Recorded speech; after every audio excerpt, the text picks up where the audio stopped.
guys. Thanks very much again for joining me.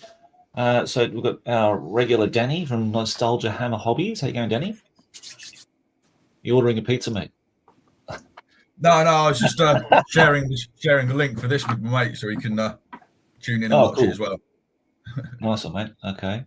And we've got Jon Webb. Jon, how you going, mate? How are you, man? Good to see you again.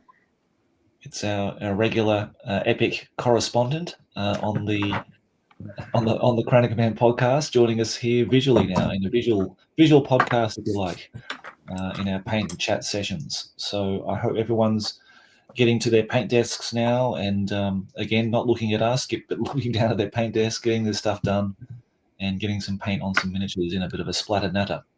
We've got Sci-Fi joining us again from Tyneside in Newcastle, kicking some goals, hopefully. So good to see you, mate. And thanks for joining us. And yeah, boys. What are we painting today? Danny, what are you painting on, mate? I'm doing the warp spider again. I'm going to try and do some more of that. I might even manage to get it finished. Hang on, let's see if I can get the old boop, boop, boop. Is that right? Yeah. Still not in focus. Cool, okay. But there we go. I'll just bring it up into full screen. A few more colours to him. Yeah, so that's classic metal, not the plastic re-release. Good to see you. Oh yes.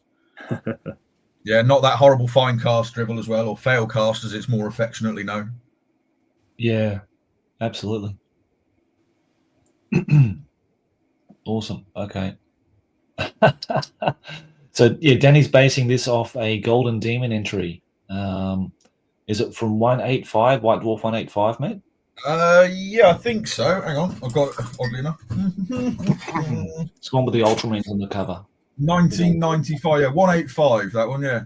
All the way back in 1995. Right, okay. Yeah, so, yeah. That one. Yep, cool. That's what I'm going for with this one. Nice, mate. Yeah, nice one. Yeah, did that got the little ball of lead wire on the end of it for the spool of thread coming out. Yeah. Yeah, that's a nice touch there. Yeah. It looked quite interesting. It wasn't as difficult to do as I was worried it was going to be. It is a bit fiddly. I think I could have done with using some thicker gauge wire for it, but other than that, I think it's working quite well. Yeah. Yep. Looks good, mate. Excellent. And it should be pretty much done by the end of our session, I think, this guy. So maybe. I mean, he won't be far off, I don't reckon. I've just got to finish some base coats and washes and highlighting time. And as Danny was talking about yesterday, this is kind of like a test model for a upcoming video painting these warp spiders. So we might even see Danny doing the freehand on the back and watching him cringe at all, painting all those little thin web lines. Yeah. Cool. I was toying with the idea of, I was saying yesterday that my other half does the nail art and stuff. There's you can actually get some really good decals for nail art, which are, because they're, designed to go on fingernails, they're quite small and they're perfect for going on miniatures. And you can get some really nice, like spiders, webs and skulls and all sorts of stuff. All right. Well, there you go. I've actually seen those. There was my missus has shown me it before, and there was one of the guys who went to the Brigham Battles bunker assault in October, the one just gone, and he'd done it with the warp spiders, where he put spiders' webs on their backs, and I think a couple of them had like threads coming down with a little spider hanging from them. Okay. So you can get some really interesting ones, but I'm definitely I'm going the freehand spider's web route on these ones. Yeah, mate. Yeah. That sounds good. Good to hear. Classic white. Yeah, classic white with and then because I've got the X-Arc as well, so I'm probably going to do a silver for the X-Arc. Okay, that's a nice touch. I like that idea. Yeah. Nice one. Good on you, mate. And Jon, what are you working on today, mate? Is it Orcs? Yeah, so today we are just starting the second three of 9/10, working on a unit of Orc Arrow Boys. The classic plastic monopose 1-part minis from 4th Ed. I think this was the Nice, first ever box of plastic minis I ever bought. Was very generously gifted the Orc Big Un with bow.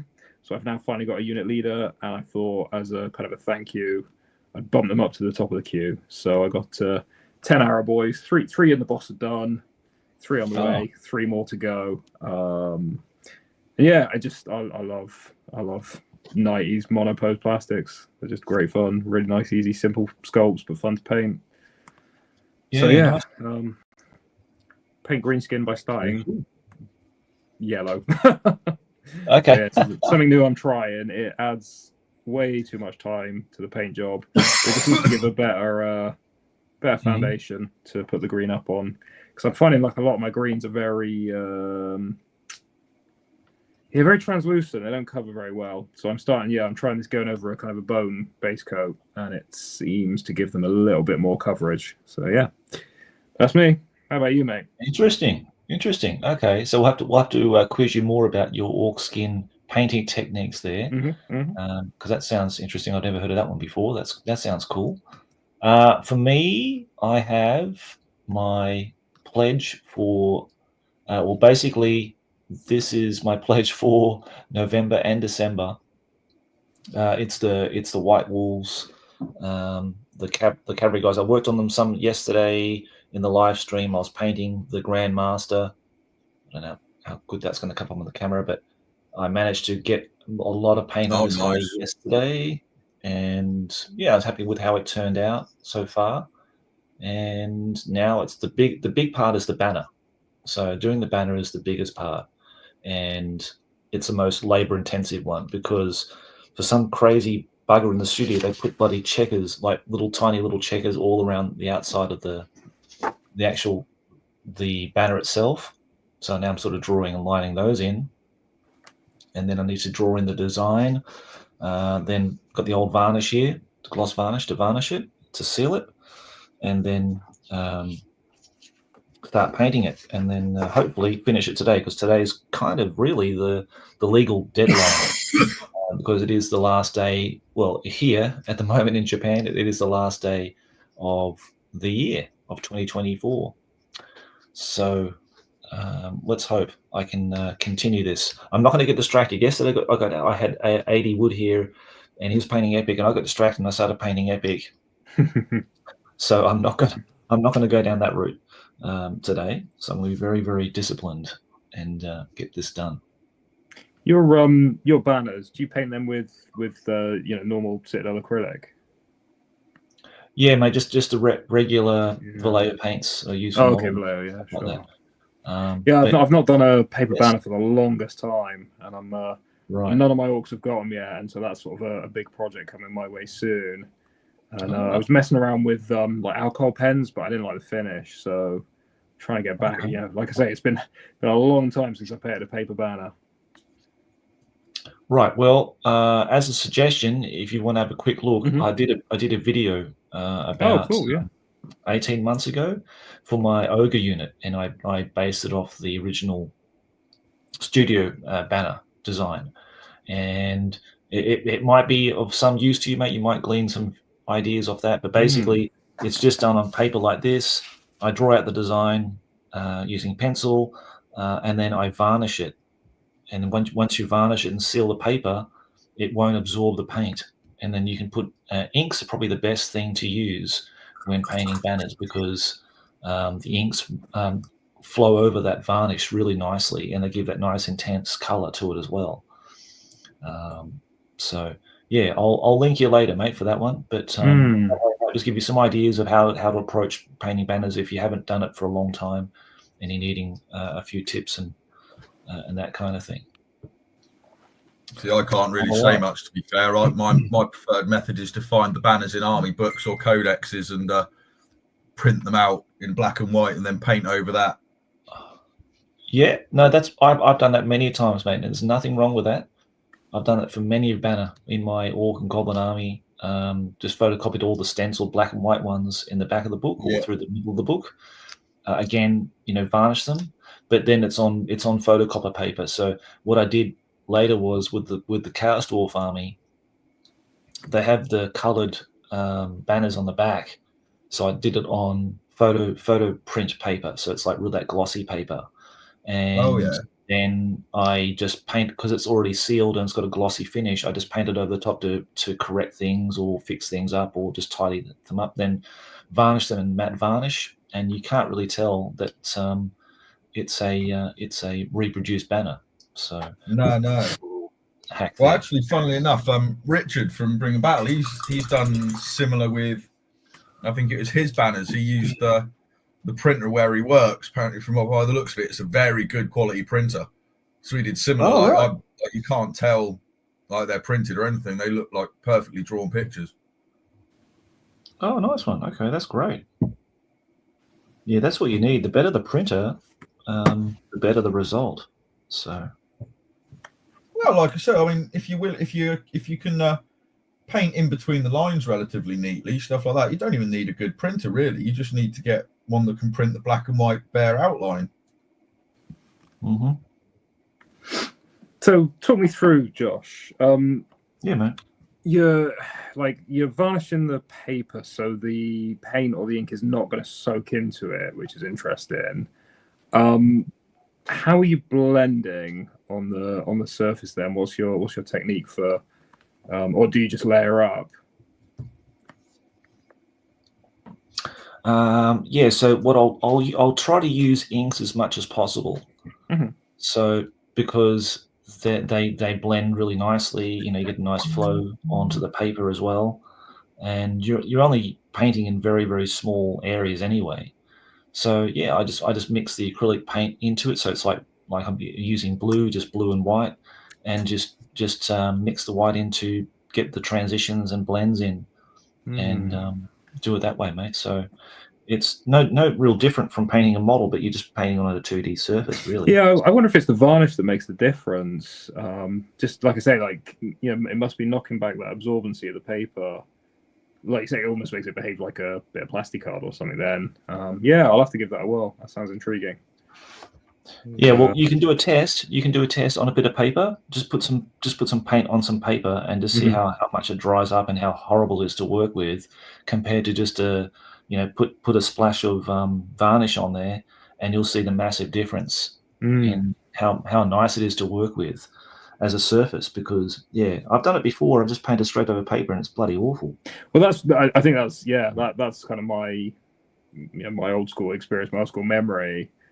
And it just, the paint doesn't quite sit on the paper in the right way, and all the paper starts to wrinkle, it starts to crease up. So I think you might well be onto something with the varnish. What sort of paper stock are you using?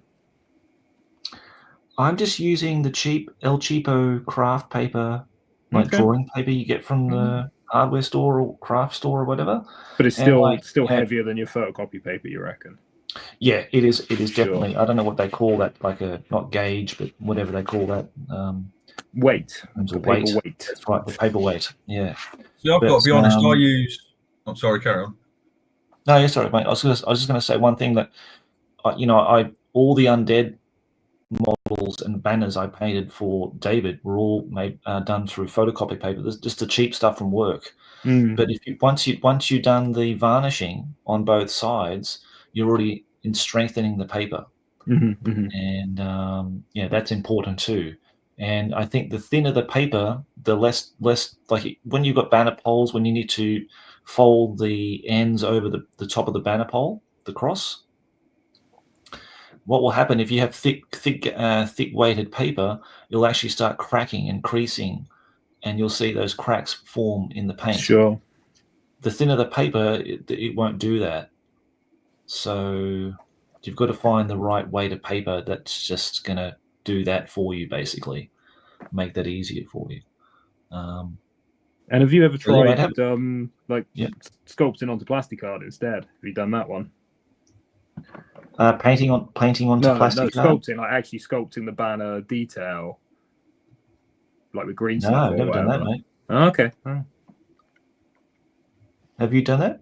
No, I can't sculpt to save my life, mate.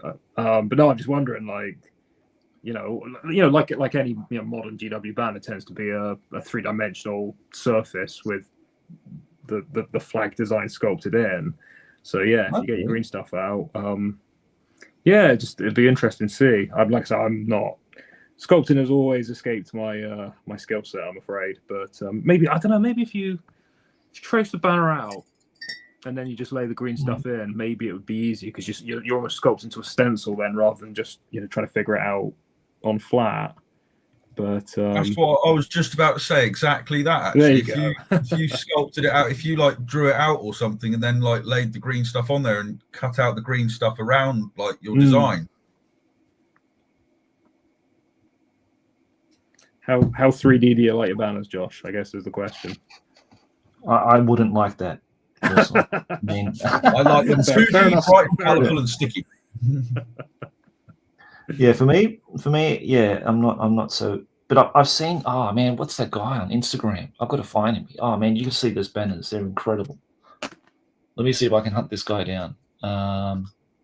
His orc banners are just something to behold. Like I've never seen anything like it. Yeah, honestly, mate, you'll love it. But finding people on Instagram is a real. I won't say it, but it's not easy trying to find people, and I can't remember his name now. Let's see if I can find him. If I can't find him, I'll definitely get him again and put him on here. I want to do some community shout outs for people like him or other people I've found on Instagram. Is an amazing place to find Oldhammer stuff. It's just filled with it. Absolutely chock-a-block. I was just thinking, actually, there's one I quite like. His name's Art of Dwayne. I believe it's what he's called on YouTube. He does a lot of fantasy stuff. It's like 6th edition. And it's I believe he's got a lot. His Slanesh Chaos Army has got a lot of crazy conversions in it and banners and stuff. Right. Okay. I don't think I've come across that guy, mate. But then again, I always stumble across people's profiles, and I thought, wow, I've never seen this before, and really happy to have found them because, I found way more people on Instagram than Facebook for Oldhammer.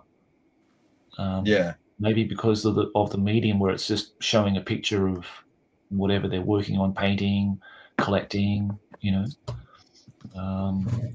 been a great resource. You okay there, Danny? Oh, you need a cup of tea, Josh, mate. Yeah. I believe Rich is waiting to come in there, Josh, mate. Rich is here. My goodness, is that the man? The one? There he is. There he is with his sexy headwear. Hey mate, how you going? I can't see anything.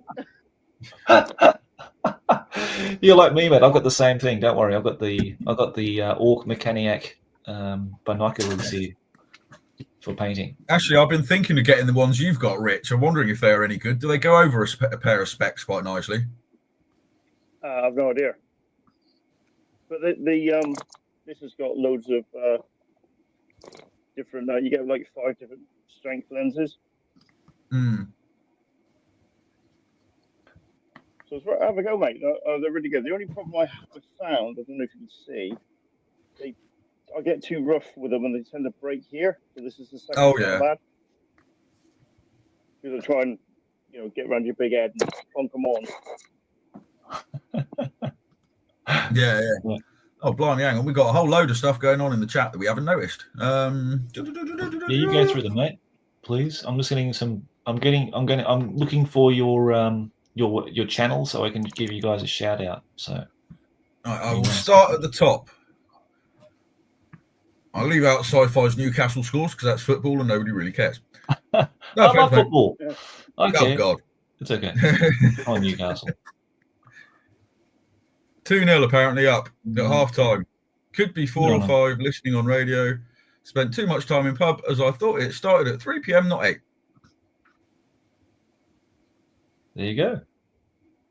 And we got Lupamorph. Hey, mate, been watching the channel since your early days, loving your content and your podcast on Spotify.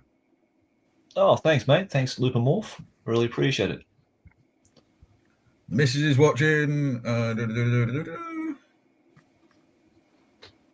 Right, what we got here? We got Sci-Fi. Only acquire ladies' beauty products for modelling with permission, or horrendous retribution will be in your future.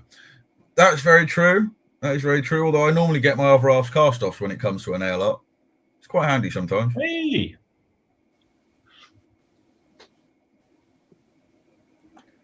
How You've got a fan organised here, is... John. Sorry, mate. Apologise, Danny. Sorry, you go on. That's right. No, I was going to say we've got, what was it? How organised is John's stash of stuff? Very suspicious. As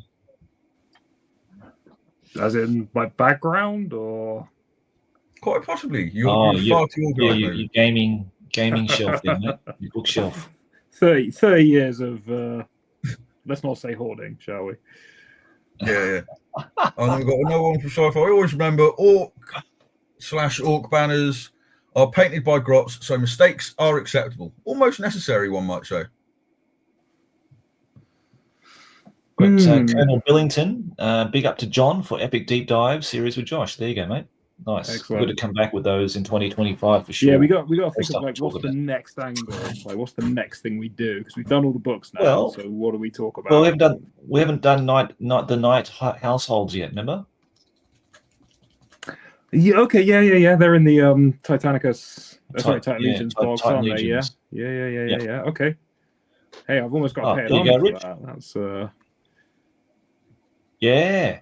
Oh, I've acquired a few models now, so I can actually start playing around with these guys, which would be wonderful. So that'd be another project for 2025. But Rich, this is one of your guys, mate. Blood Angel Scout. Evening, chaps. I didn't realise this was a thing. It sure is. It's been a very regular thing, actually. So good to see you here, Blood Angel Scout. First time for me, isn't it? Yeah. You all right, Mr. Blood Angel? Right. Okay. What I'm going to do, I'm just going to give you guys a bit of a shout out here, and we'll start with Danny's channel. So people don't know, hopefully you can see it now. Nostalgiahammer Hobbies. Now, Danny's a prolific miniature painter, commission painter, and also has a YouTube channel. So please head over to Nostalgiahammer Hobbies, check out his excellent tutorial videos, and please give him a like and a sub if you can, because we want to change this 365 to 3,650 by 2025. Let's see if we can do it. So we can big up those numbers there for him. Okay, so go and check that out.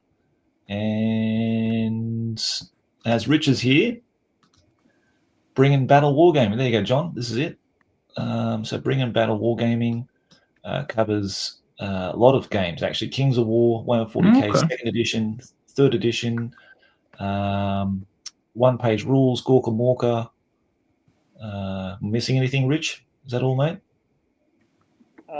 No. Well, we haven't done a one-page rules for a while, to be fair. We will. You're teasing me with Epic, though, mate. You're teasing me. Well, look at this. You're teasing me. I'm going to do this.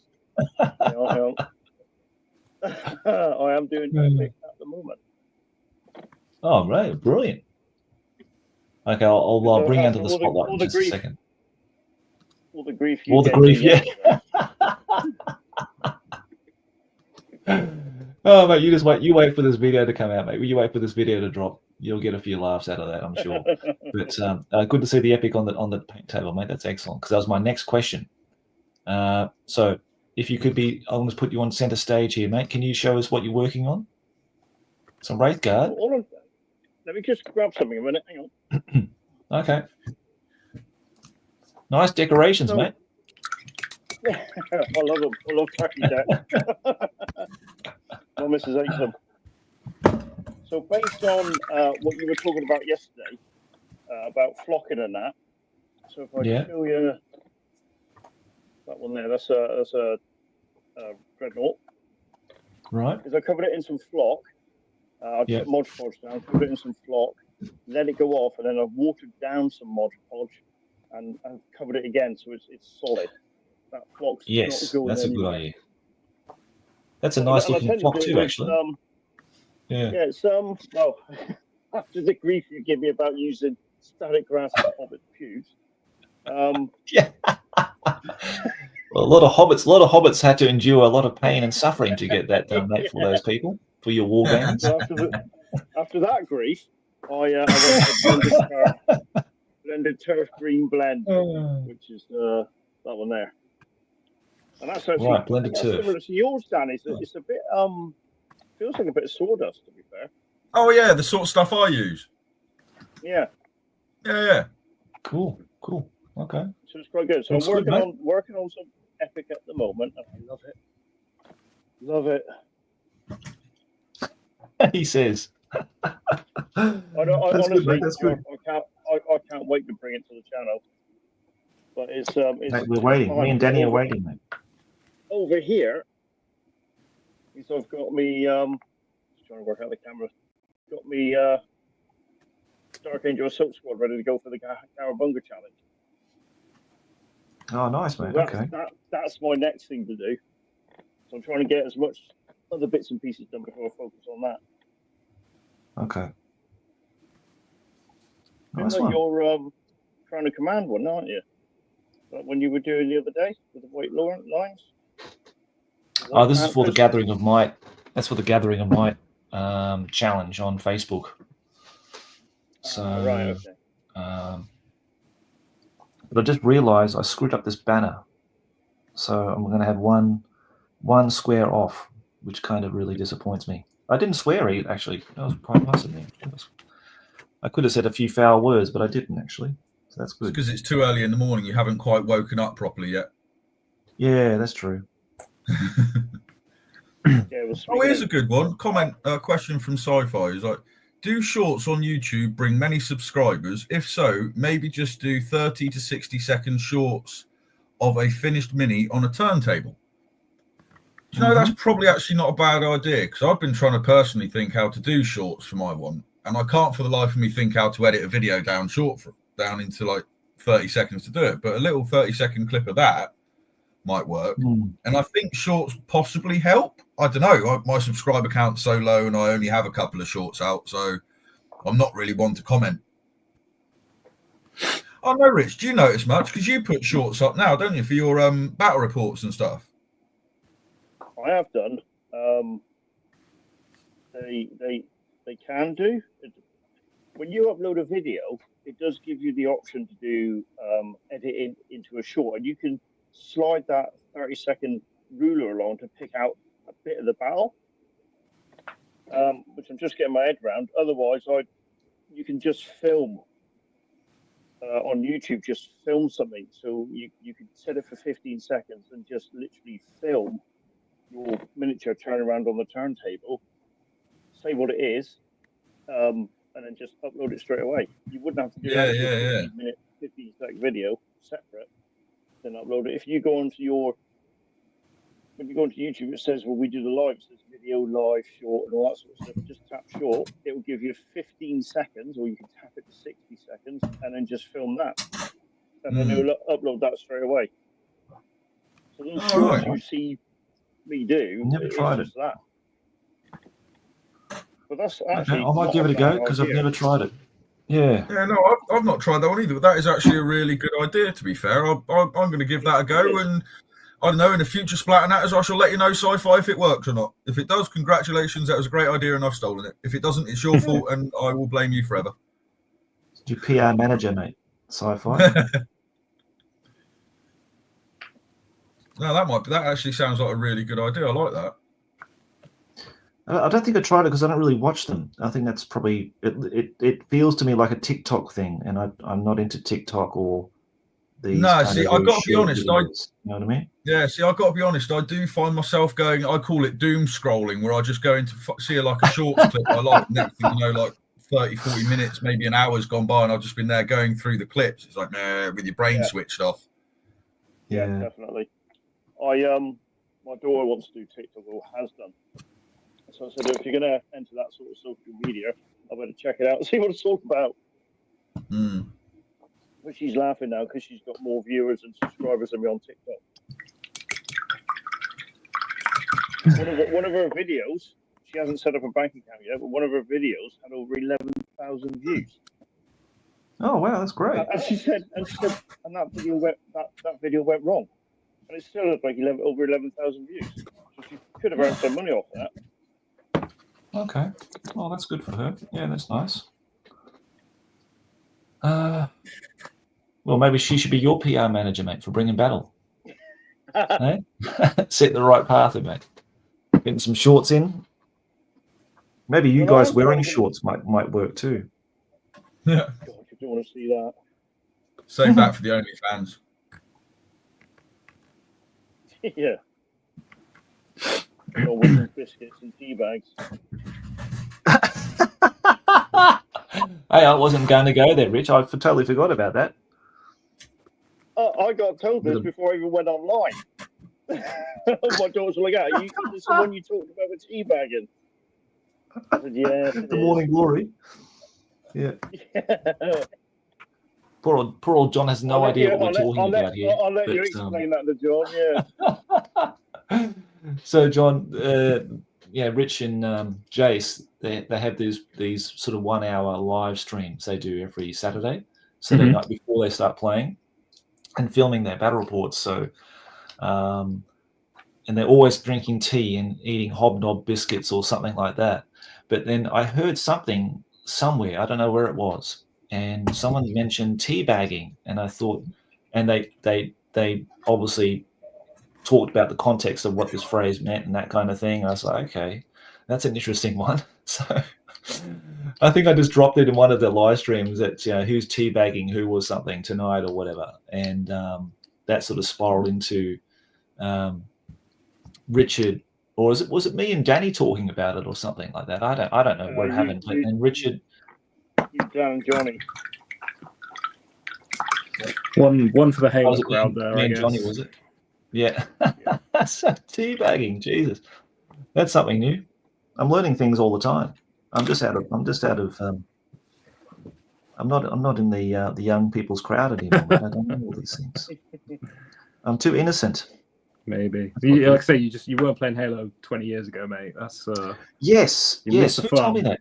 Holy Diver told me that. Yeah, Holy Diver told me that in our stream. He told me that's where it's from. So I had no idea.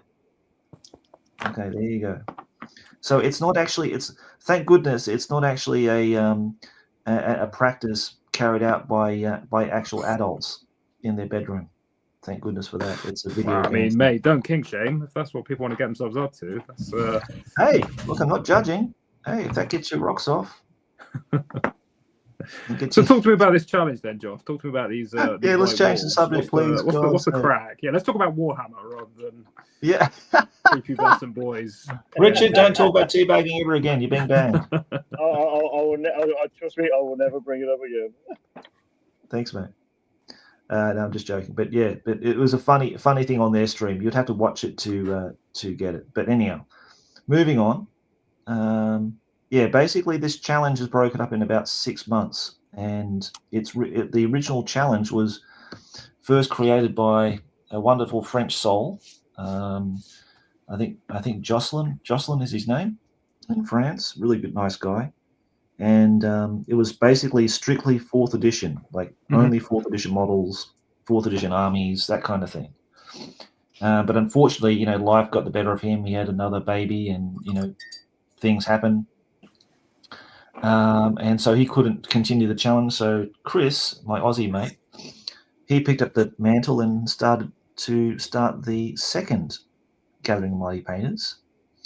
And it's been very popular on Facebook, which is great to see. Many people started, because it started the same time as the Call of the Crown. So we thought maybe, the impetus had been lost, basically, and no one was going to join. But a lot of people were attracted to the challenge. And how many points you got to do? There's no points. Basically, it's just like it gives you a category. So, for the first one, it was a regiment. So it could be a regiment of 30, it could be a regiment of 5, it could be, whatever you want it to be. You could paint 2 regiments, whatever you want to do. It's just whatever your input is and output. And and that's the one I had to. You get one. What do you call it? Mulligan. Mm-hmm. I had to take a mulligan last month, and this month in December is a War Machine, so I've already painted one of those. So, and then I think the following month is going to be like a character or something, and then it's another unit, another War Machine, monster, and it's just a fun challenge that people get motivated to paint and do things, and get their lead painted, which is nice. It's a little bit more flexible this time, so they've allowed different manufacturers of models, like Nightmare models, or Nightmare miniatures, I should say, or 6th edition models or whatever, they can enter as well. So it's a bit less stringent, but I like the I like how it's all just 4th edition models. I quite like that nostalgic hit you get when you see those kind of things. But I can understand also that people don't have the budget, or Well, that's the kicker, isn't it? Is getting hold of the damn things. Yeah, or they find some nice printed models or something, and go with those. Josh, Like my mate Wellington, he bought an entire printed dwarf army last time. So what's that, Rich? Has this gathering the might stopped you doing your Call of the Crown? It stopped doing the Call of the Crown.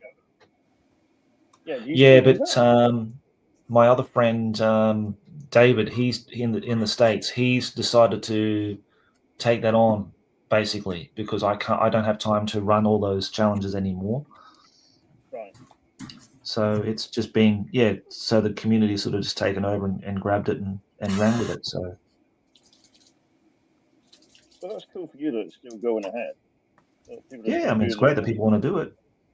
Yeah, that's cool. And David's doing his own thing. So if you go to Fifth Hammer YouTube channel, you can see videos about that and announcements for each month and that kind of thing. So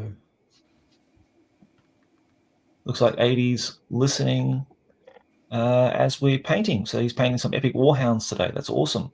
Great to hear, 80. So thanks again for watching, mate. And I'm changing their color scheme to match my Warlord and Reaver. Cool. That's going to be cool.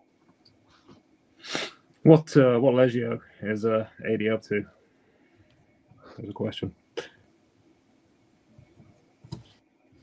Sorry, what was that, John? What was that? I didn't hear it, mate. What Legio is 80 painting? What did he say yesterday? He'll tell you in a minute, mate. I'm sure. Yeah, post in the comments, please, 80. I want to say Tempestus, but I'm not entirely sure now. I think that's wrong. No, wasn't it Griffins? Yeah. Wasn't it? I think it was, wasn't it? Oh yeah. I mean, if the answer's like not that. Metallica, is it even the right answer? But Yeah. Matthias, my good friend Matthias, is here in the chat. So good to see you, Matthias. Don't ask me to pronounce that name. Zhivago. Zhivago. Like Dr. Zhivago. Oh, is it? Okay. Well, you know more about this man than me. Surely. Like Surely. I mean, it's right, I've made a complete ass of myself, and it's not pronounced that way at all. But yeah, they did look a bit like Death Guard in colours yesterday. That's true. They did look very much like Death Guard. Like Horus Heresy Death Guard. Okay. But intriguing. Sure, 80 will fill us in soon. Now,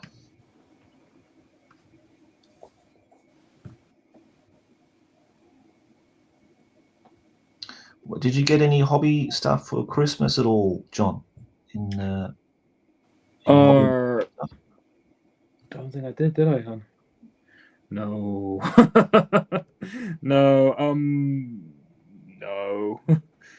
I buy too much myself, I think, so nobody likes to treat me. But no, that's okay.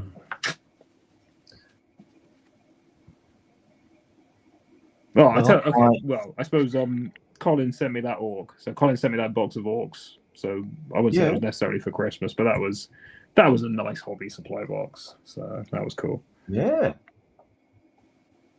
Yeah, because there's some nice big orcs in there as well. Like, there was, yeah. Got an unopened blister pack of Goth Scar Boys, second-hand Goth Scar Boys. So that's gonna be a nice little treat for me. I got loads and loads of the metal 4th ed Night Goblin Netters now. But I don't think I've got enough clubbers. So if anybody's sat on a stash of clubbers looking for a good home, let me know, because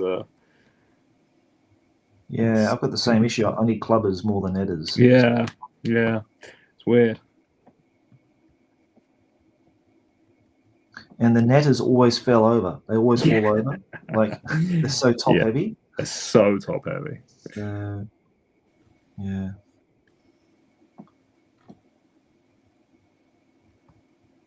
Well, my little parcel from my good friend Scott, my sponsor, blackarrowminis.com, came in yesterday. So I'm very happy I'm going to reveal that in just a moment.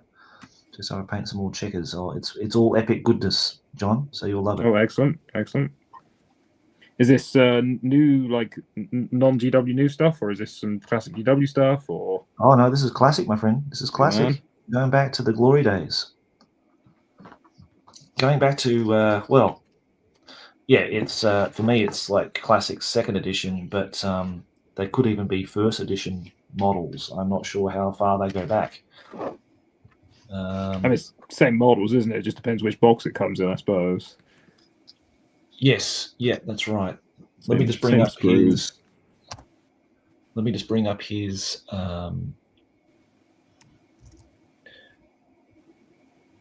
Bring up his website so we can give him a shout out, as he is my sponsor.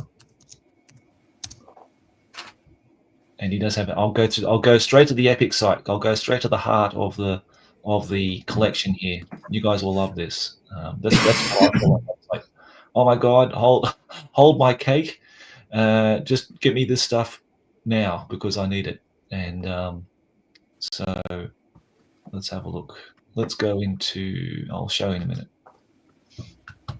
I'll show you in a sec. I'll just share this screen, and then once we go through Scott's website, we will go through what I got in the mail. Let's have a look. Hopefully this works. Oh yeah, it was War Griffins. There you go. What Eddie Wood's doing. Cool. Can you see this okay, guys? This page? Oh yeah. Okay, so this is the Black Arrow Minis website. So Scott deals in secondhand miniatures. He buys them in huge lots and then catalogs them and sells them online. So if you want to treat yourself to something quite special, like something like a Stormblades box for Epic, and you have $150, then you can go for it. But otherwise, I went through this stuff, and he's got just tons and tons and tons and tons of it. So, is that American dollars or Aussie dollars? This is showing up in Japanese yen because I'm in Japan, so it just defaults to whatever currency. Oh, but yeah, where's he based? Oh, he's in the US. Sorry, mate. He's in Arizona, US. Okay, Texas. Cool. Yeah. So even those little metal land speeders, I think they're from 40K era. Yeah, they look like the epic 40K ones. Looks like all the good stuff went. Maybe I talked about it too much. Oh no, here we go. Here's some of the Predators, the old Predators here, and some Razorbacks. I'm sure Danny's like just twitching now to think, oh yeah, I should I should get some of those. Yeah, a little bit. Yeah, as soon as you said Razorbacks, metal rhinos. He's got tons of stuff. Lots of plastic stuff in here. I've grabbed one of these Thunderhawk gunships, the classic box-shaped ones, the shoebox ones. The shoebox one, nice. I love them. I love those ones. Yeah, they're beautiful. But yeah, and all the old Vindicators. This again, the box-type Vindicators, and yeah. So is that your next epic army? You're doing Space Marines now. I'm working on it right now, mate. I revealed it yesterday. So it's my secret project I'm working on at the moment and filming. It's got the classic, the Whirlwinds, the box missile launcher rack. That's awesome. So yeah, a slew of stuff, and that's just the Space Marine stuff. And you got Orcs, Imperial Guard, the whole lot, whole shebang. So Chaos, my favorite faction. So you've wrapped up your Chaos Army, you've wrapped up your Orc Army. Pretty much. The Orc Army just needs some hop splat guns. Oh yeah. Not hop splat guns. Sorry, not hop splat guns. What are they? Catapults. Squid catapults. Squid catapults. Sam's favorite weapon. Oh, they look great too. Yeah, I can understand why. They're a really cool looking model, and they look fun in the game too. Yeah, she The just. Chaos ones, I need to get all the alternate demons basically now. Oh, okay. So You go for the set of not 2 of really- each. Yeah, I want 2 of each. I want all the variants, everything. I want it all, John. I want it all. Well, don't we all, mate? That's I want the it now. curse. That is the curse. I picked up this one. So this is the Avatar, the classic Avatar. Are you went for the original Avatar? Blimey. I love that. I love it, mate. Everything original. That's such a dinky model. Yeah, I love it. I love it though. It's brilliant. Yeah. So there you go, Black Yeah, Arrow but- Minis. So go and check it out. It's got fantasy miniatures here, from GW, Middle Earth, and like things like Mithril miniatures, Reaper, Ralpatha, lots of really weird kind of stuff that I've never heard of either. So sci-fi, things like Ice Silent Death, FASA, BattleTech, Star Wars. Okay, and historical minis too. Not a huge range, but even got Citadel historical, even in their old blisters. Look at that, Dark Ages. That's some old stuff. So there's no let rot in there. We'd hope not, eh? But yeah. Anyhow, guys, have a look at that. If you're looking for some secondhand original models, go and check out his store today. Okay. So let's have a look to see what I got in the mail yesterday for my Christmas present from Scott at Black Arrow Minis. Josh, while you're just Yesterday. John, just a question for John. Are you Life or Die? I beg your pardon? No, he's not. Life of Die. Ah, right, okay. So I heard you talking about Epic now. I thought I'd make you the guy to Epic on Life or Die. No, John, I don't. John, I don't have a channel. I haven't got the time or the energy for that. But John did the epic podcast we make, like doing all the rules and everything, and covering all the. Right. Yeah, they were brilliant. Yeah, they're great. Yeah, I said. Yeah. Yep. They're really good. Got to do those again soon in 2025. We're coming up with some ideas for covering more second edition goodness. I suppose, like, shout out to the viewers. Like, if there's stuff you'd like to hear us or see us cover, let us know. You put the work in. Save us the aggro. You know. Yeah.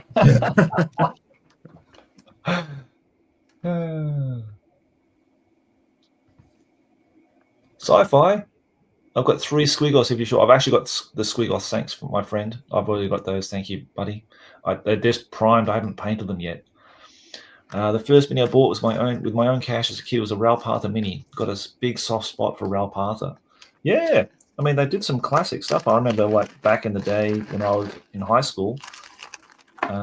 Military Simulations was the big store in Melbourne, Australia, and they carried a huge range of Ralpatha because Ralpatha were basically it, apart from Citadel, for all that kind of stuff.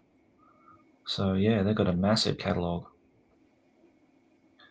So these are the looks like they're very well loved. Looks like they're coated in gloss paint or gloss varnish, I should say. So they're the Predators. But I'm so happy to have these. Out of all the things I got from Scott, these were the prize possession. These Predators, because I just love that design. The Mark 1 is my favorite, so I just had to have them. What chapter are you going?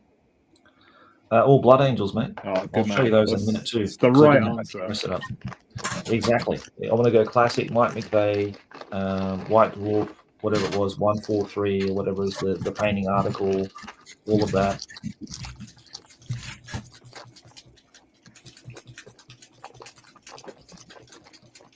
So I'm glad nothing had broken. This needs to be stripped or something, I think. There's the beautiful, mate, it's lovely. I love that model. Absolutely gorgeous Avatar. He's painted like a clown, but he looks fantastic. I just love the miniature. That's awesome, mate.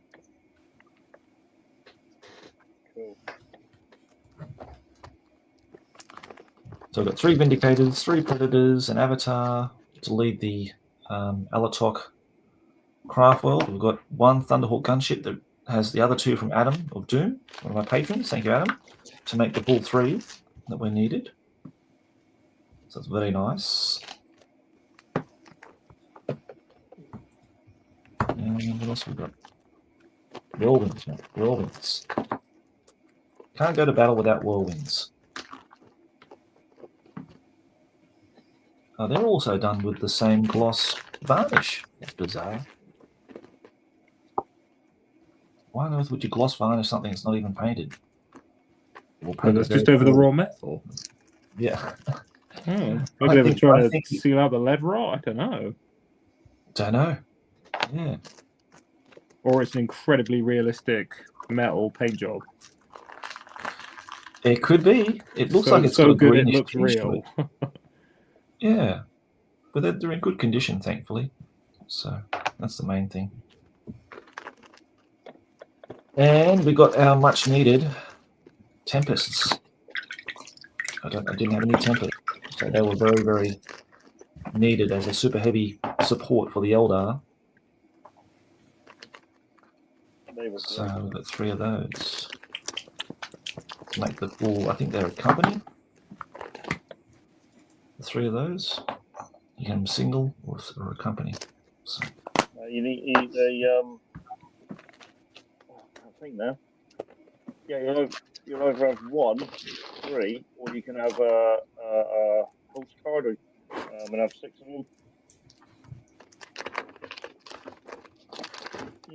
What was that, Rich? Sorry, mate. What was that? You're coming through pretty. Yeah. I know, I'm using my brother phone to watch the comments. And... Hello. There's a famous YouTuber. This is a famous TikToker, yeah. Yeah. TikToker. Yeah, I told her you got more. Teach your dad how to get 11,000 views. You had like 11,000 views on one of your videos. 56,000. Wow. Fantastic. That's great. Good to hear. Lovely. Oh, you better go. That's nice, eh? I'll have fun with my friends. Yeah, well, my boy Richard, he said that he wants to start up a YouTube channel. That's like his dream. And it's like, okay. Yeah. And I said, who's going to edit all the videos? Because it ain't going to be me, mate. Well, no, my youngest does a load of edits. And she wants to do a YouTube channel. And she'll end up with loads of hits on it. All these F1 stuff that she's doing at the moment. The edits she does are bloody brilliant. That's really a shame. Oh, that's great. But then I don't edit. So. Yeah. Yeah. She's telling me to shut up now. Okay. Your lad doesn't play or paint, does he, Josh? No, not yet, mate. No, he took a shine to Test of Honor, like rolling the dice and everything. Oh, great! Samurai game, which is cool because I love that game. So he'll definitely be into that, I think. He was eyeing off one of the new Tyranid models at the art store, because at the art store they sell Games Workshop stuff. And he was eyeing off one of the Tyranid. I don't know what it was, some giant looking thing that cost the earth. And I said, no, son, don't look at those. We don't want to look at that. That's plastic crack. Very expensive ones. So we'll teach them the right way, John. We'll teach them the metal models, man. Yeah, surely teach them about the surely metal crap. models are more expensive than the plastic these days, though. That's the problem. Well, not at Games Workshop prices, they are. Well, So- They're nearly there. Bloody hell. Some of the models you get off.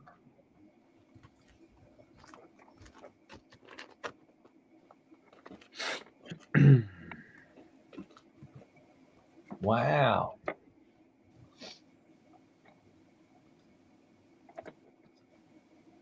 So Newcastle beat Man U, 2-0. So they're playing absolutely abhorrently at the moment, so that wouldn't surprise me. And Ipswich beat Chelsea? What?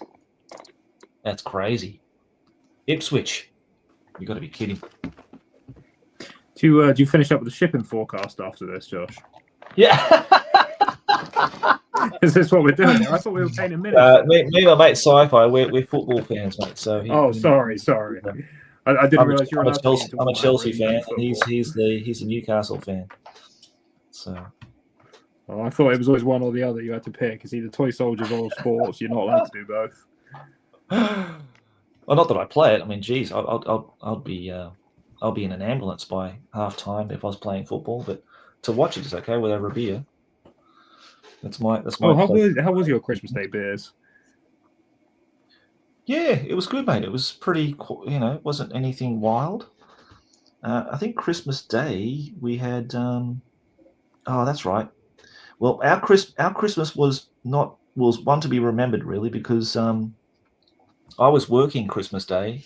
Yeah. And I finished at about 5, and then I came downstairs and I saw my wife crying in the living room, and my son was sitting over the other side of the living room, and I said, "What's going on?" And basically, what happened was he was lying on the couch, and my wife was sitting just on the carpet, just beside the couch, with her back against the couch, basically.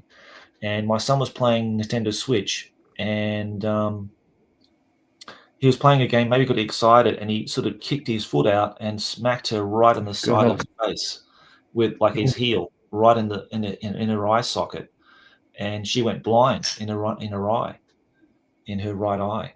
And so she was really worried, and I was like, oh God, I don't know what to do. And and it was really painful, she said too, and obviously he didn't mean to do it. And it was an accident, but that sort of really spoiled our Christmas Day. Yeah. Day festivities, and I sort of let that settle down, and she had a rest, and she just, had a bit of a sleep for a bit. And I'd made lasagna that night, and everything was I was really looking forward to it. It was a nice bottle of wine and had some lasagna to eat for dinner, and I was really looking forward to it. But then that sort of, changed the atmosphere a lot, and so I let everything settle down, and let her have a rest, and then we had dinner eventually, and then I think we went to bed, mate. So yeah, it wasn't the worst Christmas, but it wasn't certainly the greatest. Wasn't quite what you were anticipating. Not what we were anticipating, mate. And my poor wife, she still hasn't got 100% clear vision at her eye, so it's a bit of a worry, really, because I mean, she hasn't been to a doctor or a specialist about it yet.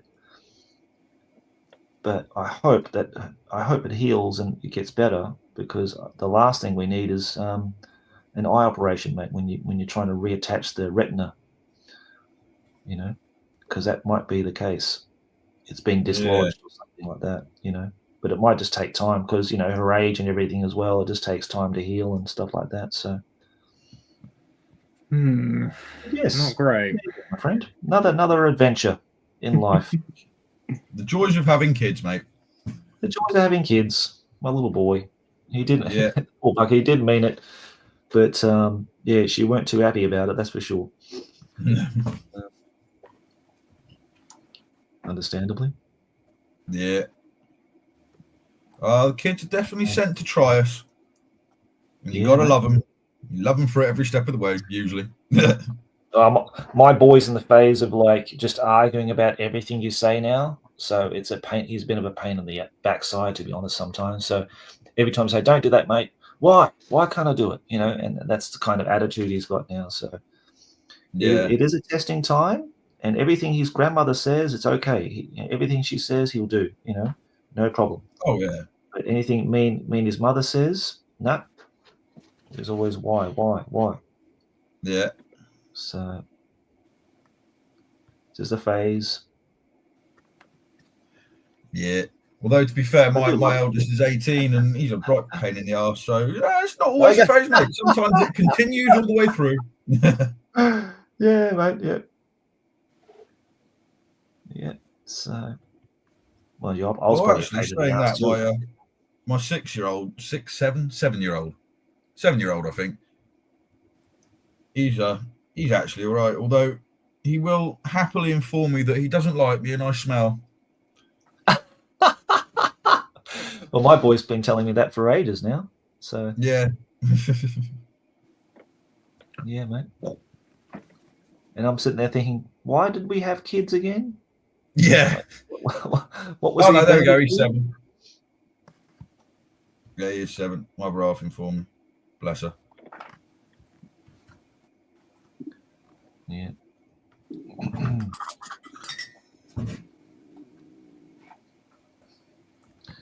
Yeah, we've gone from miniatures to football to raising kids so far. So what's next on the agenda?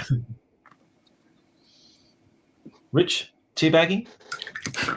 You've already done that one as well. Yeah, we already did that one. I've already got a cup of tea, so I'm good. How's Jay's going, mate, tonight? Because you guys are not doing anything tonight, are you, for Bringing Battle? So what's Jason doing tonight? Knowing Jace is probably playing Rome Total War at the moment, or he's doing something. Oh, right. Okay. Because he's got a laptop in his he's some streaming service that allowed you to download like the Dawn of War games, cheapest chips, all of them. Okay. He's been going through that, and then he's been playing Rome Total War as well. And the problem with those games, which I found, especially with Dawn of War, because that was awesome, is you think, I'll just do this, and then 3 hours later, you're like, crap, where did the time go? Computer games just take up so much bloody space. Yeah, they do, mate. They do. Yeah, I've been restricting myself to like an hour a day playing Ghost of Tsushima. I absolutely love that game. I've spent, I don't know how many hours playing it. Probably 60, I'd say now, over the course of like, a year and a half, 2 years. But absolutely love it. I just don't get sick of it. And I just, I love thinking about an hour a day in that if I can, especially over the holidays. In front of the heater, there's nothing better, mate. Now we've got Sci-Fi 72 says New Year resolutions. That's a good one. John, new resolutions, mate? None real world. I don't worry about that. But I suppose hobby wise, I want to try and get these orcs done. So I've got these 10 archers. I got another 10 boys to round a unit out. 5 more ball boys. But I think I want to try and finish something, because my problem is, I like to just dive into the stash, find something random, and just crack on with that. So if I could, round off a couple of armies, so I did all my goblins this year, so my night goblins are pretty much done. If I can match that with 1,000 points of orcs, that's nice. 2,000 points fully painted. I keep saying I'm going to do that Imperator. One day I'll get round to it. And I was saying to Sam today, I've had these forests that I built about 8 years ago, and I've still not done the flocking and basing, and I'm like, I really should get my tables finished as well. So I don't know, mate. I'll probably, something will come along and I'll change my mind and pick up a different unit anyway. But or something will turn up in the post. But no, if I can crack on with my greenies, get to 2,000 points, that'd be pretty decent. Because I wrapped up the epic orcs last year, so I'm supposed to be working on elves, but I just keep picking up greenskins. Cool, mate. Okay, that's good. Well, that sounds like you're busy though. You've got enough models to keep you well and truly entertained for the next few years. Yeah. Yeah. Okay. How about you, Danny? What do you got? Your resolutions, hobby-wise? Basically, to try and up the amount of video content I'm doing next year. Okay. I really want to try and hit 2 videos a month. Right. Well, I say good luck to you, sir. Huh? I say good luck to you, sir. Yeah. And I also really want to get my 2,000 point Eldar army sorted out. Yeah. I really want to get Jason's 2,000 points worth of chaos sorted. Yeah. And I really want to get, I don't know, a decent kicking off force for orcs in Epic. Okay, cool. Or Orcs or Chaos. I can't decide which one to do. I mean, I've got the couple of Mega Gargants, but I don't know. I'm kind of curious tempted to start a Chaos Force up for Epic. All right. I know I actually have to start researching into it. I don't know. What's a good points limit to go in for like a kicking off point? 2,000.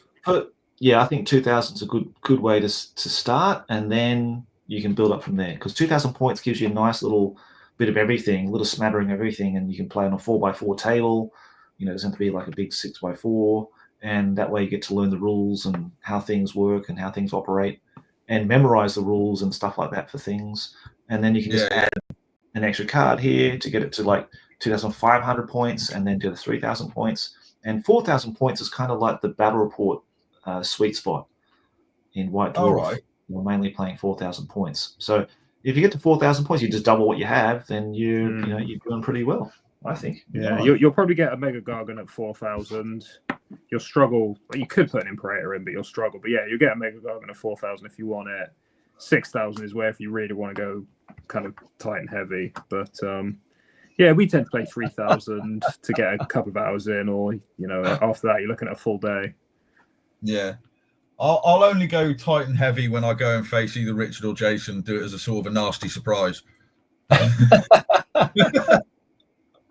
I forgot you were in the chat. Sorry, mate. Yeah, I forgot you were there. Yeah. It won't be a nasty surprise now, will it?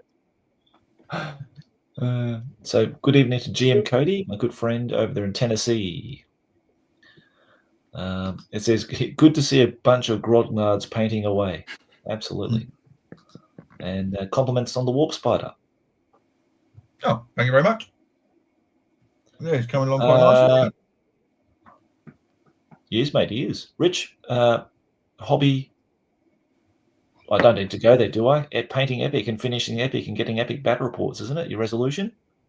2025? So you went a lot offline. Was that for me?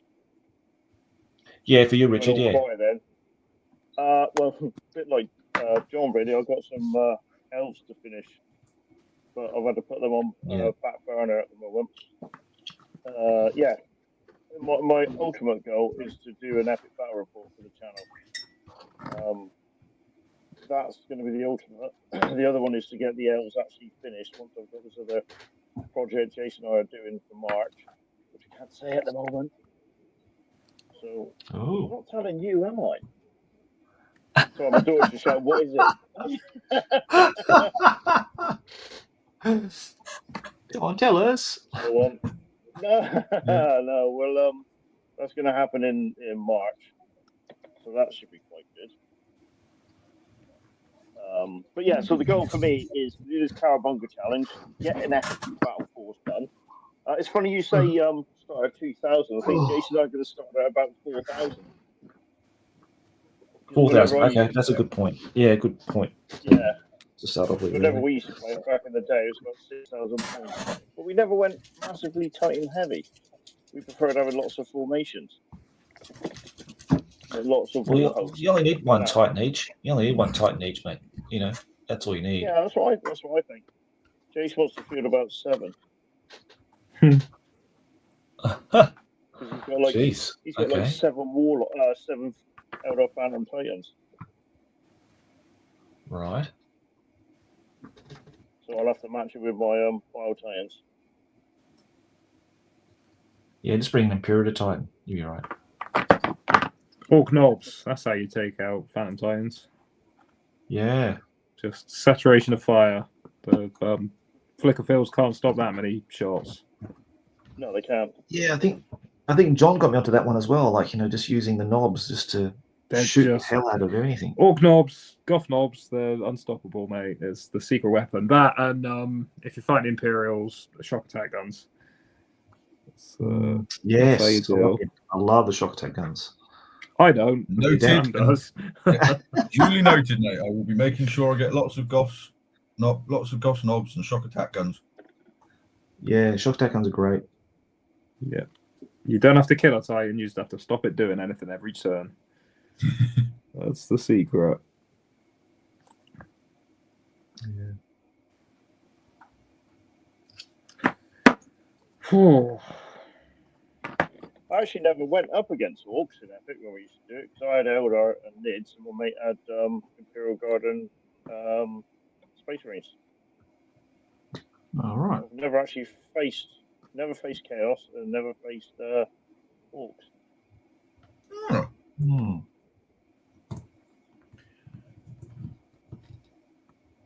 Well, there you go, Danny. So Yeah. orcs and chaos it is then. yeah. Yeah.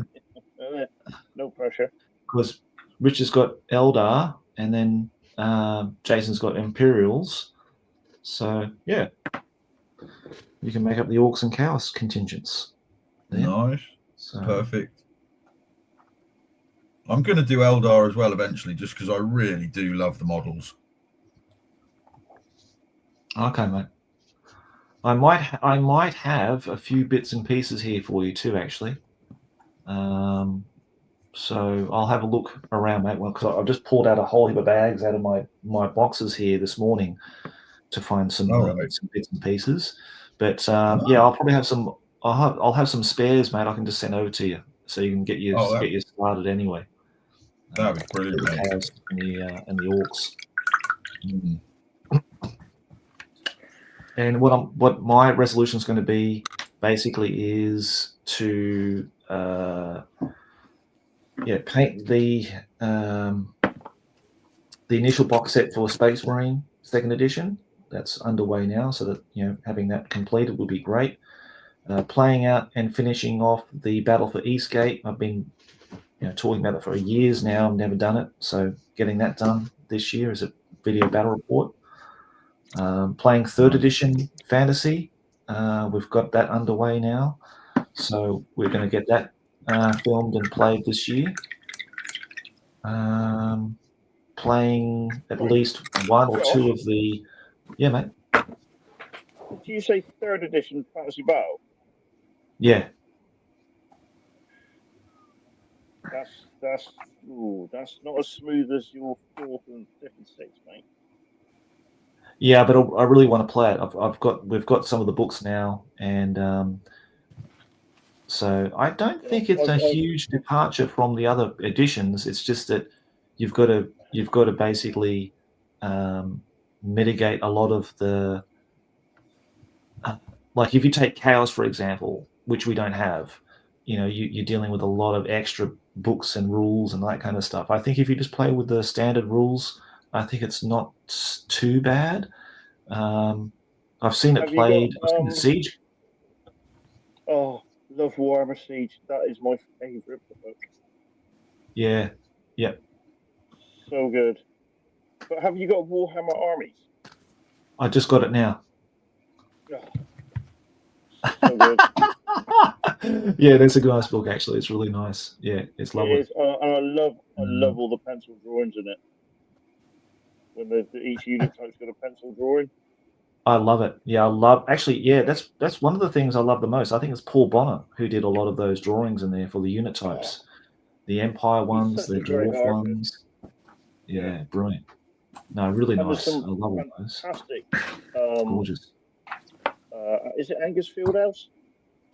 There's some fantastic drawings of him, of the Imperial regiments, and the... I think it's right. I think it's him. But he's okay, I'll have to check, mate. Not a name that comes to mind, actually. Angus Fieldhouse. I'll have to check. Yeah, no, he's done a lot of the covers for RuneQuest. Right. I'll tell you one thing though. There's no creditations in the book. There's nothing. It just starts. And usually all the Oldhammer books have a creditation page and they give credits to everybody. There's nothing in this book. You know, I want to do what I do on the live chat now. I want to run off and check because I've got the books just to the right of me. Yeah, go and check it. Go and have a look. That's all right. I'm going to drop out now, I'm afraid. It's bedtime for John. That's fine, John. So thanks. good to see everybody. Really Have a it's good to good talk to you, New mate. Year to those of you celebrating, and hopefully we'll catch up again soon and talk some more Epic. Sounds wonderful, my friend. Well, you and Sam have a great New Year party or whatever you're doing, and then all the best with Staying home, nothing exciting. Yeah, You know us. Me too. Yep. Sounds All good, right. mate. It's supposed to Take be. it easy, gents. Good to meet you both. Take care. And yeah, we'll catch up soon. Cheers, John. Yeah, good to meet Okay, you, mate. mate. Have a good night. Bye-bye. All the best.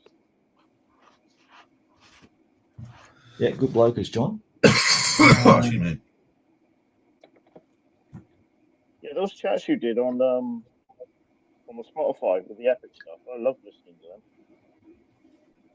Yeah, they're really fun. I really like doing that with John. He's been a great mate to met through Facebook, really, through the Facebook Epic group. I met John through there. Actually, the first thing we did together, this is many years ago, he was looking for some orc. No, was it squats? Might have been squat cards. He was collecting at that stage all of the Space Marine Epic 2nd edition stuff. And some guy he worked with had a whole stack of stuff he bought off him or was given it to him or whatever. And he was looking for some cards he was missing. So that's how we initially met. First off, I sent him some spare cards I had. And then we, through the podcast, I asked him, I said, do you want to come on and talk about, go through the books with me? And he said, yeah, okay. And that's how it all started. So, and yeah, a good friendship. And I actually do some commission work through his company as well in the UK, which has been a great collaboration. So, yep. Got to thank, can't thank John enough, really. Yeah, they are good. My good friend Chris Snyder's here. Yeah, the tactical insight. Yeah. John's he's really clued up on rules and all that kind of stuff, way more than I am. So he's really good like that. Good to see you here, Chris, mate. It's pretty bonkers, but a ton of fun. I think his GM Cody's talking about the 3rd edition rule set. Yeah, it sounds like it. And there's Danny's lady saying bye to John. And Sci-Fi too. Now, Sci-Fi, if you have spare stuff and you don't want it, could I please ask you to donate it to my good friend here, Danny, to get him on his way, mate? Because you got some pulsar rockets and some squigoths, and if you don't want them, and if you're looking for a good home for them, I'm sure Danny would be very happy to see those, mate. And he's living in the same isle as you, mate, in the UK. Yeah. All right. Yeah. Thank you very much, Josh. And Sci-Fi Web. Yeah. No, go for it. Go for it. Yeah. Sci-Fi has been very generous in sending me some. What did he send me again? A missing part for my hop splat guns for road trade of the orcs. I was missing the actual gun piece. I had everything else, just not the gun. So he sent me one of those, which was very kind of him. Yeah, and Chris has listened to those epic chats many times. That's good, mate. I think a lot of people really enjoyed those epic ones. I always found them to be really dry and kind of boring, but a lot of people like them. So, who am I to say? I only have 3 squiggles for epic, not sure. They're just sat in my parents' loft. I was gifted them many years ago. Okay, yeah, you need 3 for a card, so that's perfect.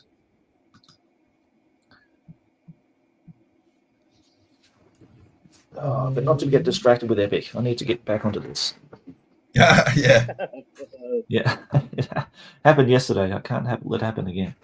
And drawing this bloody banner is a nightmare. I wish I wish I could just photocopy it. But strangely enough, in the book, they don't have a section in the middle where you separate it to put in the those little segments to wrap around the banner pole. So, and then I'd feel bad about not doing it by hand and cheating. But we'd have some pretty weird, distorted-looking wolves on these banners, I can tell you. I have to say, I'm a massive lover of decals and photocopying stuff, painting over it. Yeah. I like to spruce up the decals. Like I do like painting over decals once I've applied them. Yep. No, I am a big fan of actual just using I think the biggest reason I practiced them so much though is because I just suck at freehand.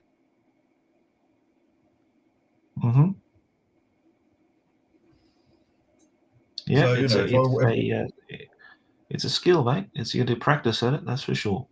Yeah. I mean, I'm starting to practice it a bit more now, doing like symbols, especially on these Eldar. Mm-hmm. I practice doing some freehand stuff here or there on them,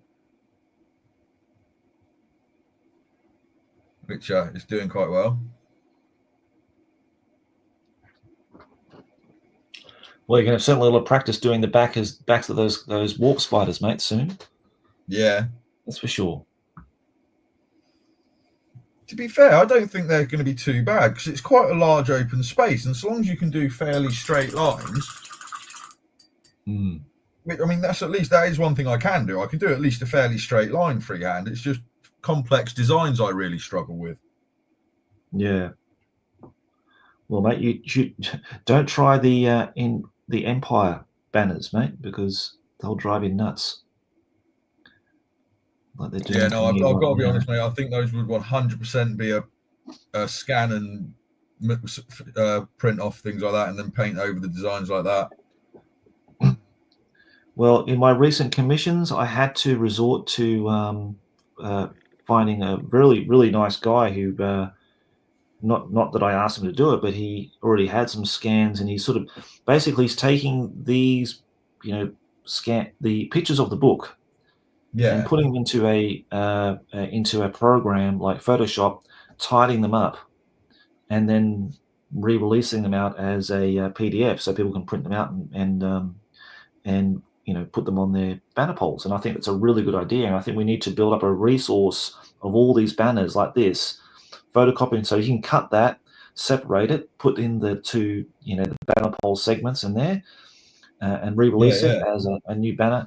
And they work beautifully. I mean, I'm almost thinking about just printing this out and doing it myself because it is. I actually had this bloody thing. I had it on the banner pole, but I took it off. I ripped it off. And so I thought, we'll do it myself. But geez, I'm sort of regretting that now. Yeah. It's going to be an absolute torment doing this. Chris has just, your mate Chris has just said something, Josh. Yeah, mate. Someone needs to coordinate an epic painting challenge at some point. Yeah. Ooh, that'd be nice. I'll tell you one person who's really good at doing banners, Empire, is my friend here, Matthias. That's one banner he painted there on his little icon. Really nice for his great swords. Yeah, Matthias is really, really good at doing banners, actually. Nice White Wolf, you'd think they'd have a wolf pelt as a banner. Yeah, well, they've got a wolf on it, mate, that's for sure. So they're halfway there.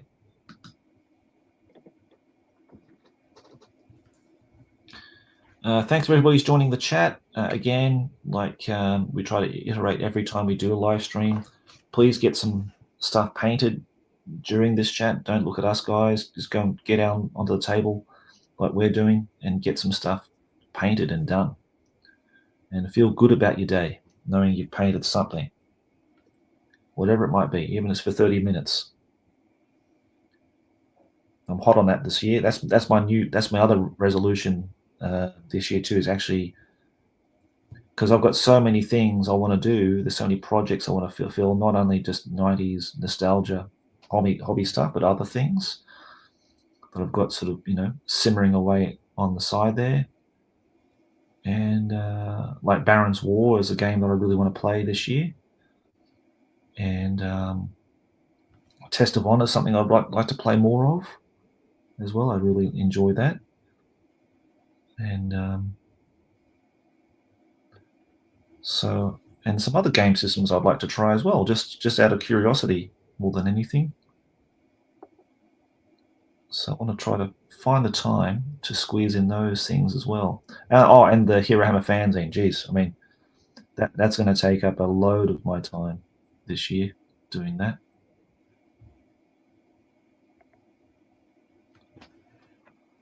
So I must say, I think I'm very blessed, really, in the fact that I'm trying to do this stuff as on my YouTube channel sort of thing. So it's basically, I basically just want to find as much time as I possibly can to paint up and get the videos up of everything from, like I say, like the second Ed 40k, like epic, second edition epic. You know, I eventually want to start getting into the realms of doing some Blood Bowl stuff as well.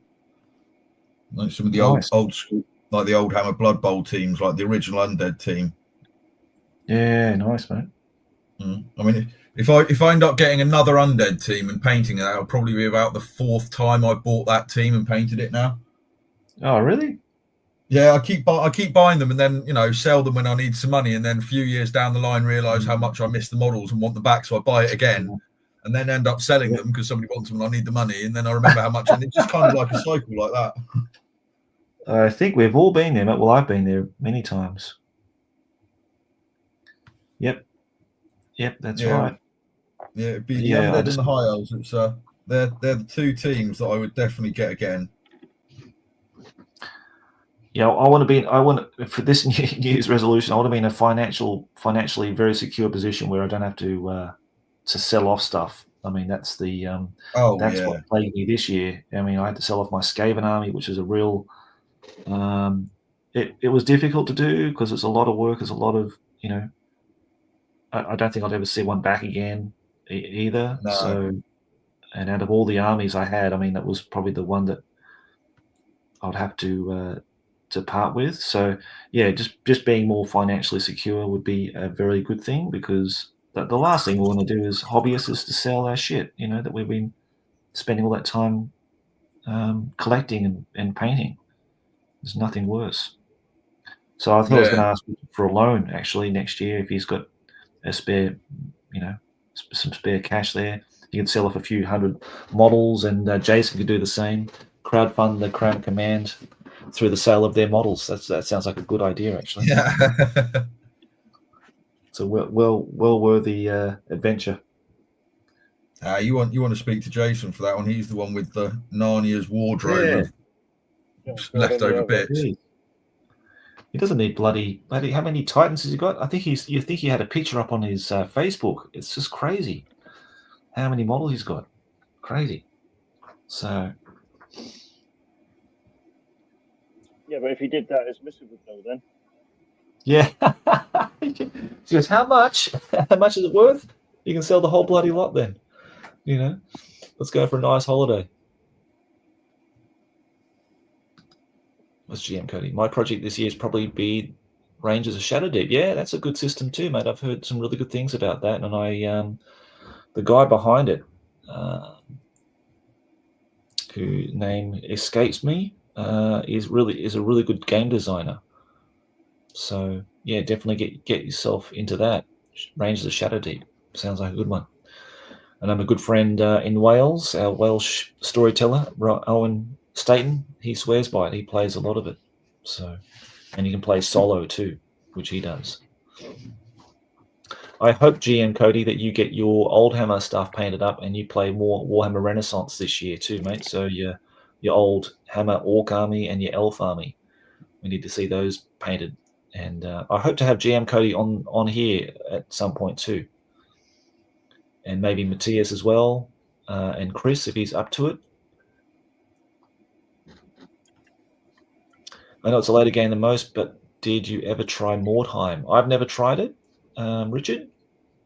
No, I didn't. It always, because we were so entrenched in just doing 40k, I always thought it looked really good in White Dwarf. Small gangs trying to go around and find a warp stone and all that sort of stuff. It looked good. The boards looked good. The ruined buildings and all that sort of stuff. But yeah, never got to play it. I'm just going to disappear for a sec, guys. I'll be right there. Okay, mate. No, I tried. I gave Mordheim a little bit of a go back in the day. It's kind of like Necromunda, but for fantasy. Yeah. It's actually I didn't play it that often, but it's another game that I do want to revisit, and I really like the warbands. Like there's the Beastman warband or the Chaos one I quite liked. Mm. And they also had what was it? There's one more warband that I quite liked. Sisters of Battle, but for Mordheim, I can't remember what they were called. Oh, the Nuns. Yeah. There was some. I can't remember what the nuns were called in Mordheim, but yeah, they had some nuns in there as well, which I really liked. Right. Mate, I don't know anything about it, to be honest. All I remember about Mordheim was collecting the free miniature in the White Dwarf magazine all those years ago, and you got like an elf model. I think Brian Nelson sculpted that one, and it was a really cool looking elf. Mm. And that's all I remember about it. Yeah. All right. I've Mordheim painted had some really nice models for it. Yeah, I've painted some on commission for David in the States years ago. But that's as far as I've ever gone with it. So, but I know it's got a big following. My good mate at sea, Old World Lives, old Jimmy. Yeah, he travels all the way to the US just to play in the events there. So really? He absolutely loves it. Yeah. Yeah, he absolutely loves Mordheim. It's his main thing, apart from 6th edition fantasy. That's his main love, and he just loves converting and all that kind of stuff. So if you're a conversion nut and you love grim dark, I think it's the perfect match. Yeah, because it has all those hobby elements into it, that you get from it. And the terrain aspect of it as well. You've seen loads of channels on YouTube covering Mordheim as a project build and that kind of thing for people. You know what I mean? So, well, I think it might be because it's on such a smaller scale. Because it is basically Necromunda but for like I said, but for fantasy. So because it was on such a smaller scale, you could have that on like a 4 foot by 4 foot board or something. You could probably possibly not even that big from what I remember. You could have tables even smaller than that. You're basically fighting around a couple of streets or something. Yep.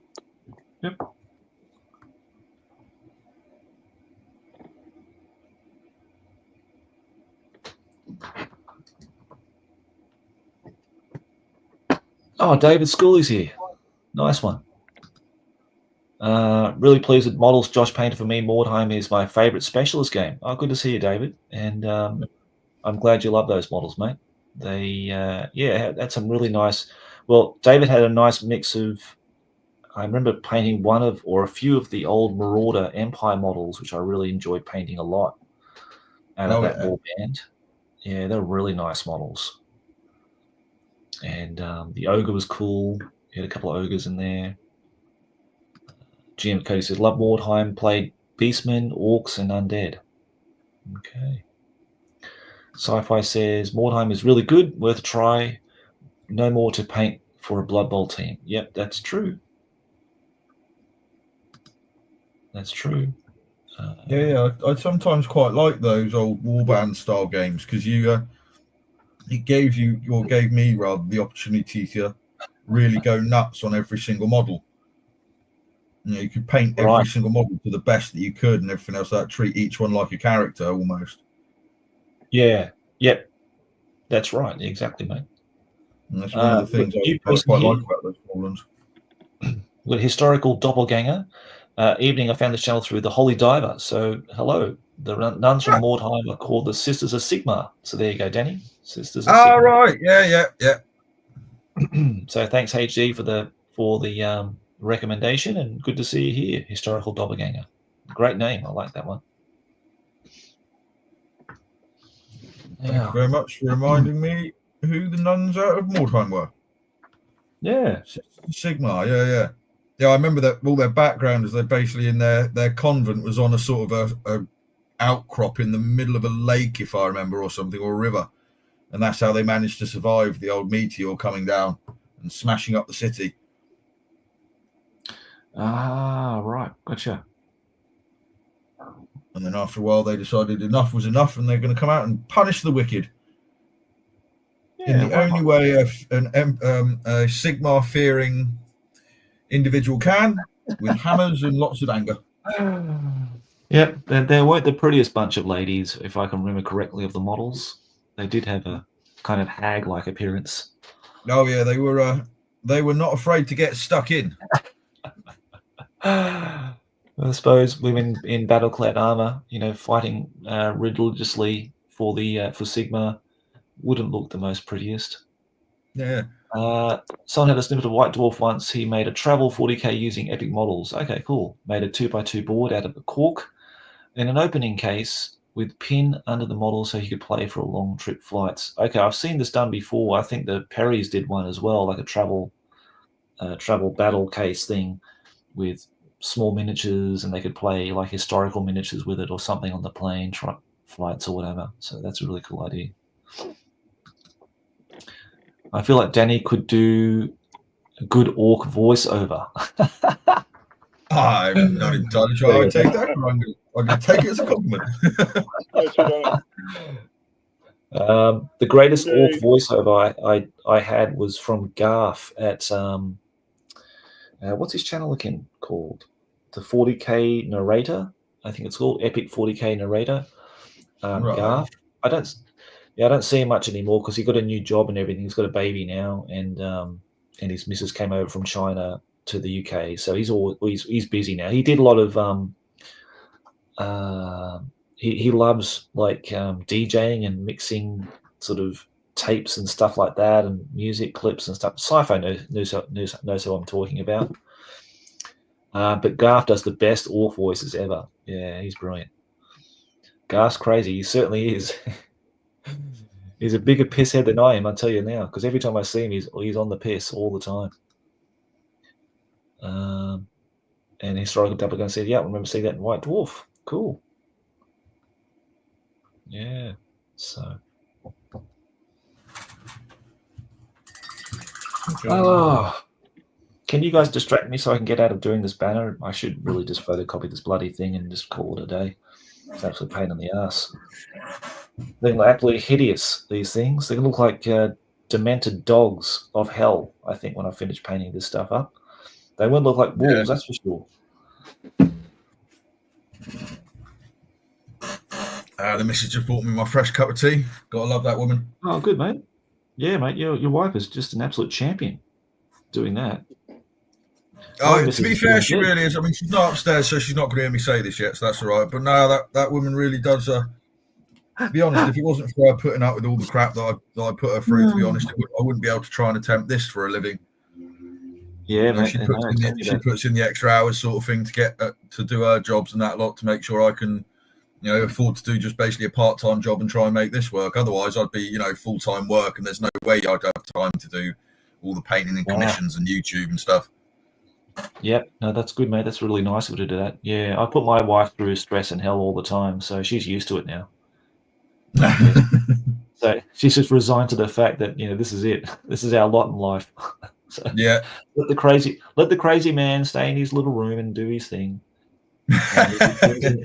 If he brings enough money, then they'll keep it quiet. Yeah. So, but yeah, it's been touch and go, mate. Especially when you work for yourself. Anybody who works for themselves, hats off to them.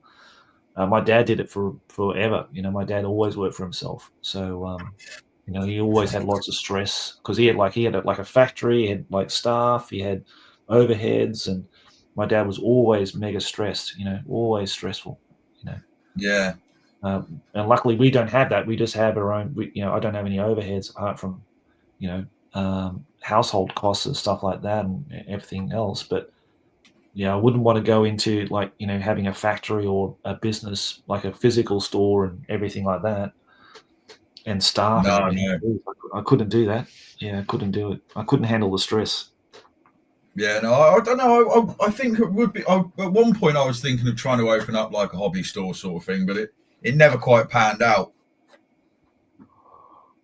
I think those days, mate, are gone. I think if you're going to do it, you got to do it like that Bad Moon Cafe has done in London, where you have like obviously a cafe that sells food and drinks. And you have tables where you have to hire them out and run events, and you just got to keep grinding that through all the time, because the stuff you sell off the shelf, well, as far as I know, has very little markup. So you've got to sell a lot of that in order to get your money back and make a profit on it. Yeah, so, pretty much. If you combine that with an online store, maybe that will work. But yeah, you've got to be really careful, because I read an article about a guy who opened up a store. I think it was in Ireland, and he spent like something like 300,000 K on it, and it's just going backwards for the poor bugger. Yeah. You know what I mean? Like, so you've got to be really. But then you see, what was it? Wayland Games opening a huge warehouse somewhere. Yeah. But that, who knows? And you see the success of what's the other place called in Wales? Firestorm Games. Firestorm. Yeah. That's huge, mate. It's massive. But they just run events every weekend. They've got people in there all the time playing, And the games and the miniatures are just sort of like a side thing for them. It's like, okay, well, playing the games, getting to buy miniatures, getting to buy paints, brushes, hobby supplies, whatever. But it's mainly the tables they're making the money off. The events is what they're making the money off. Yeah. These days. See, I gotta be honest. My dream would be if I could get YouTube up to the stage where it's earning a consistent income. Would be that would be the dream, Yeah, mate. Yeah. Good luck to you. You need to turn over like 100K views plus per video. Yeah. Well, that's what you need to be honest. Like the ad revenue Yeah. probably wouldn't be worth much worrying about until you get really big. I think my best bet is to get to the stage where I can actually do stuff to put in Patreon and stuff. Like early access to videos. Because at the moment I can't even do like here's a week early access to videos ad free, because I literally have enough time to film it, edit it, and then it's up it goes. Yeah, that's right. I know what you mean. Yeah. I post, like, I'm not going to talk about Patreon a lot, but I post up a shit ton of stuff on there. In fact, there's way more content on my Patreon than there is actually on my channel. I mean, I've got 406 posts up there now so far, and I post I post usually once every 2 days, if not every day. So that's the thing. I think if you want to make Patreon worth it for people, then you kind of have to, don't you? You kind of have to, but I think I've got to provide something for people so to keep them engaged and to keep them entertained. Because if you have on certain other pages, they've got nothing, and I just think, well, you're just not interacting enough. You're just not doing enough, And it's good for me because it keeps me motivated. It keeps me like, okay, I need to get that done. I need to get that project finished. I need to keep banging on with that. And they help me. Spur me on, and it's like a to and fro thing. They really help me. They support me financially, and then they also help me motivate me to get things done and finished, like the Epic project and all that kind of stuff. Yeah. So would you say then that you have, just to chew your ear off a little bit because you've got more experience with this than me. So would you say then that you've got quite good access to your community through like Patreon and Discord and stuff like that? Discord, definitely. Discord's a great way for me to connect with people and actually have a conversation. Patreon, not so much. It's got a community section, but I don't think many people use it. Only a few people. And if they really want to contact me, they can PM me or email me. But I think Discord or Messenger is the best way of doing that. Or I think I mentioned email. So, yeah. So he's one of our patrons. I've got a few patrons actually here. So GM Cody and Chris Snyder's here. Another plug for the COC Patreon, worth looking into. Thanks, mate. Like, the thing with Patreon is you can join as a free member and you can access a load of stuff for free without paying a cent. So I put a lot of stuff on there for free for people to access. A lot of audio, there's video on there, and only some are sort of behind a paywall kind of thing. But I think these that's guys the one thing that always that was the one thing that worried me about doing, if I ever got, when I get to the stage of doing Patreon, is I don't want to be one of those content creators that has all the good stuff hidden behind a paywall. No, you don't want to do that. The thing is, because you do that, you're sort of turning people off, and I think that's not the way you want to go about it.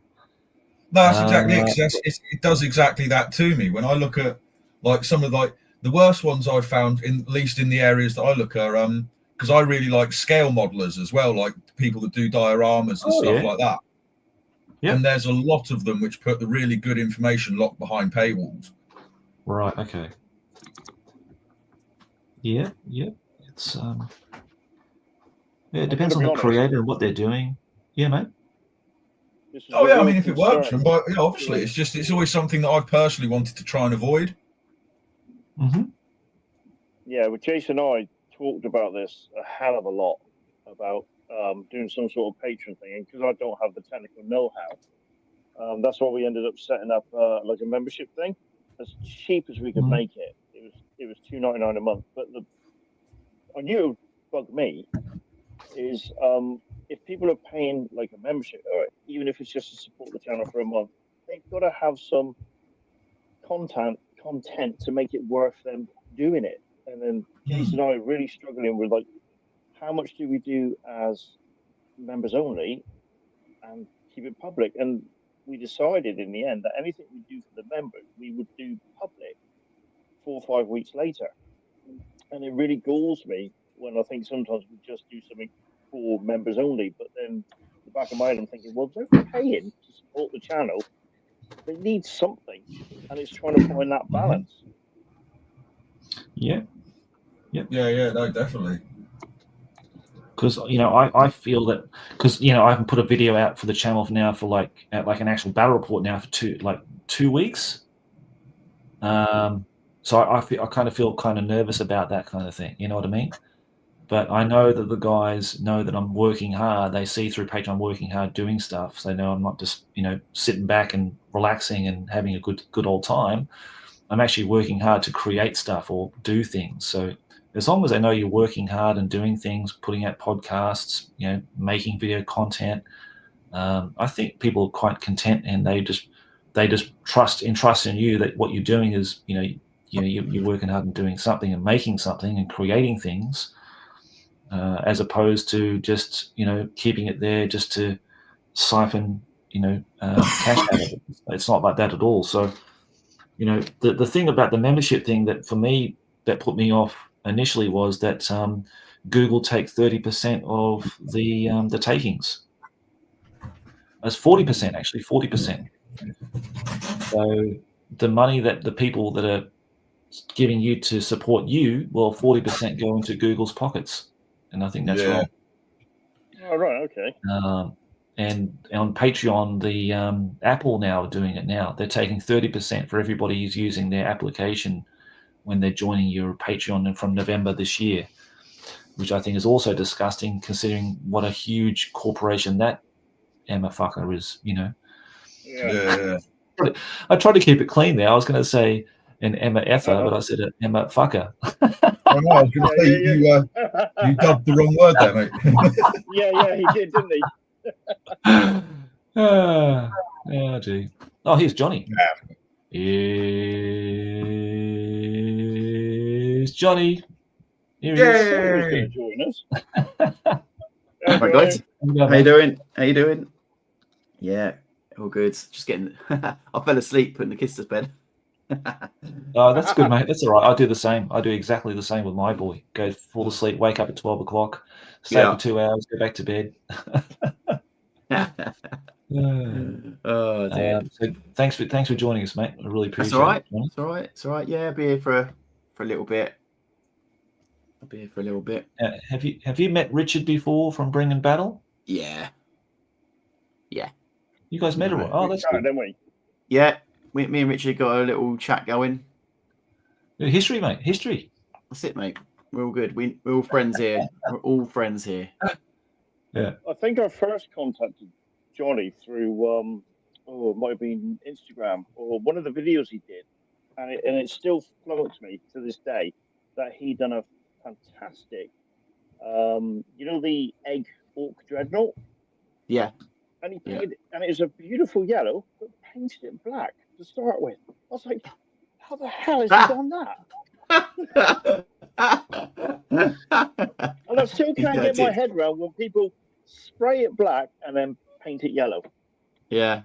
Do you know that the secret to that is Avalan Sunset? That's the secret. That's a good that paints over everything. But I'm still surprised you didn't do a white undercoat on it.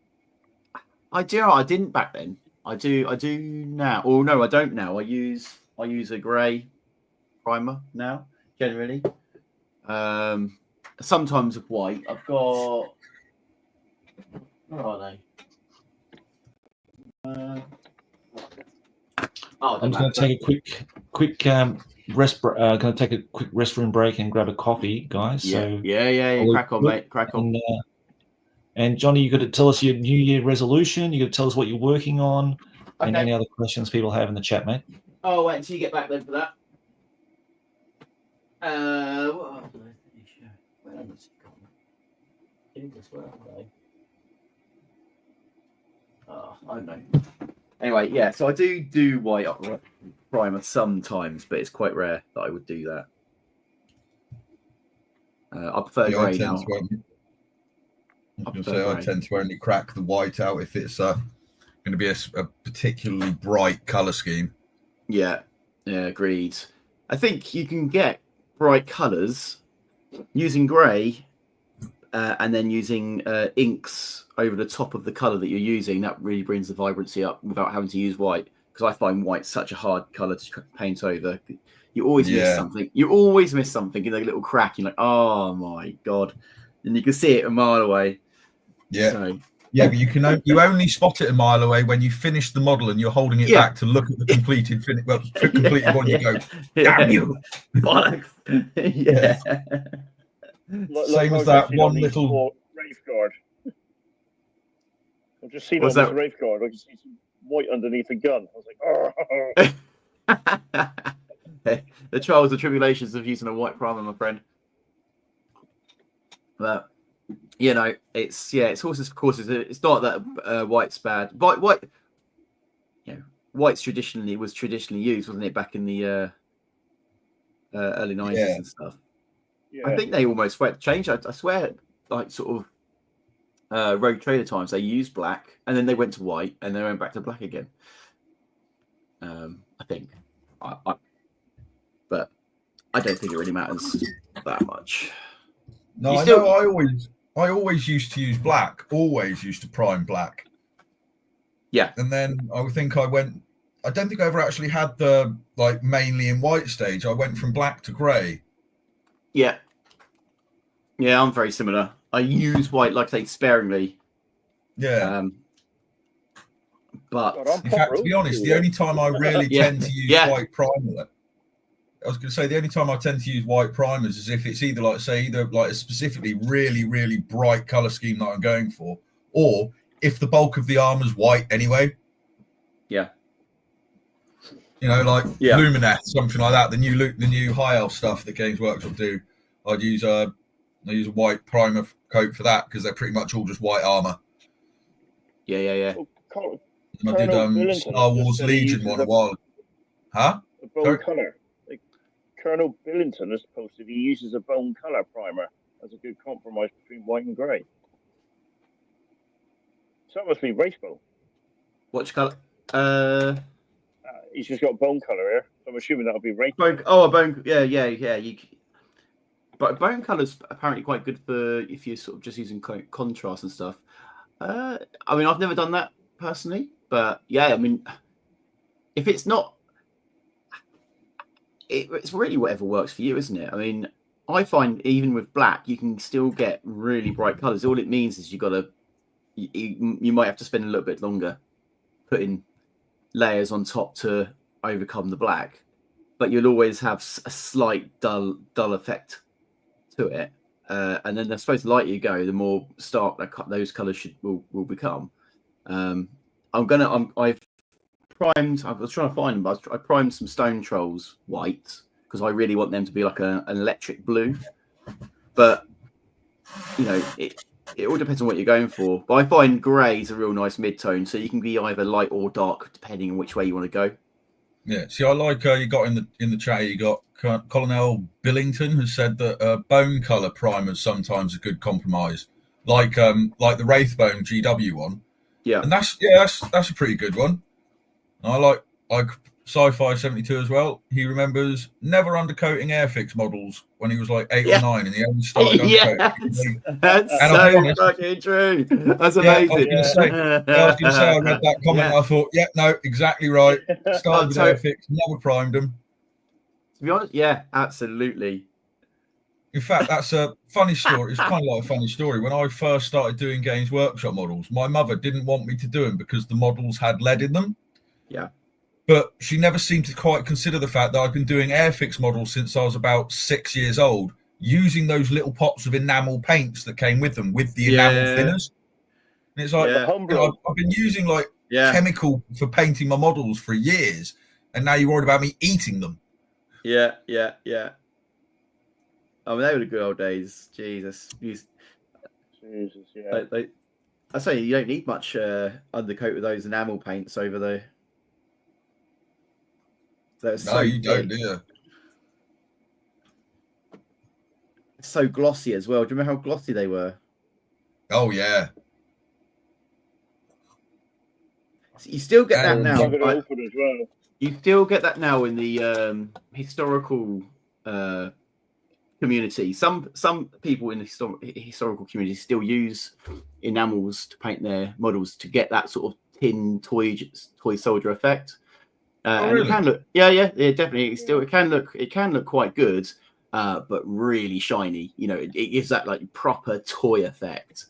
So yeah, it's still used. It's still used. It's just kind of very niche, in a niche hobby already.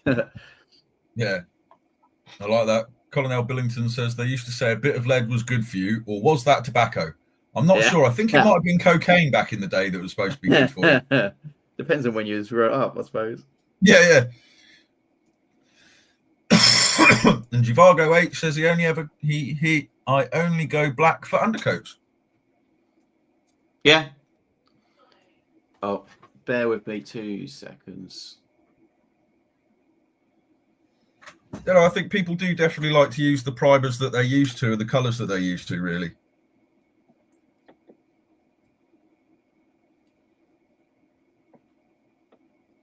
I would literally have to untrain my brain to use a black undercoat to do white, to do yellow. I can do it. I'd have to do white. Yeah, I'm not sure I would do it now, to be honest. Although you're right, Avalon Sunset is one that goes over pretty much any colour. Yeah.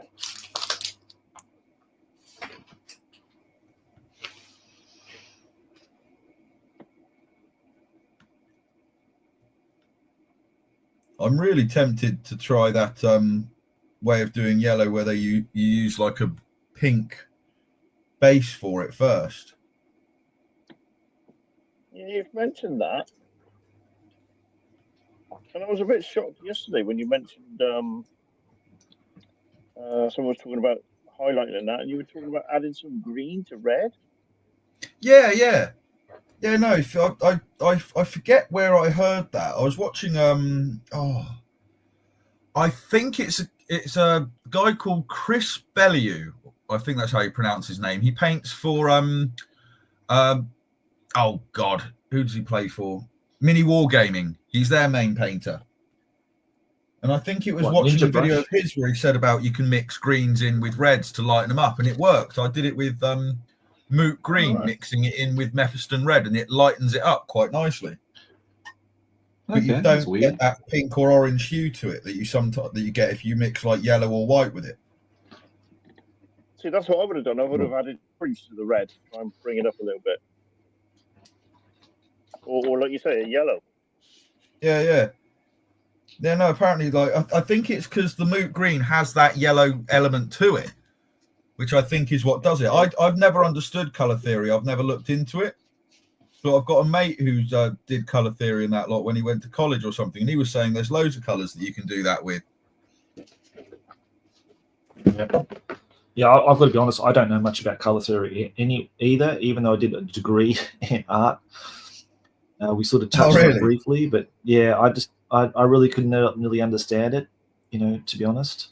And I don't know. You know what I mean? Like, I think it just goes by feeling. I think for me, it's just like feeling when I paint stuff. Like if I do like things like Rackham, that's like just it's a whole myriad of colors that you're sort of blending through and just getting a sort of like a really atmospheric kind of feeling to it.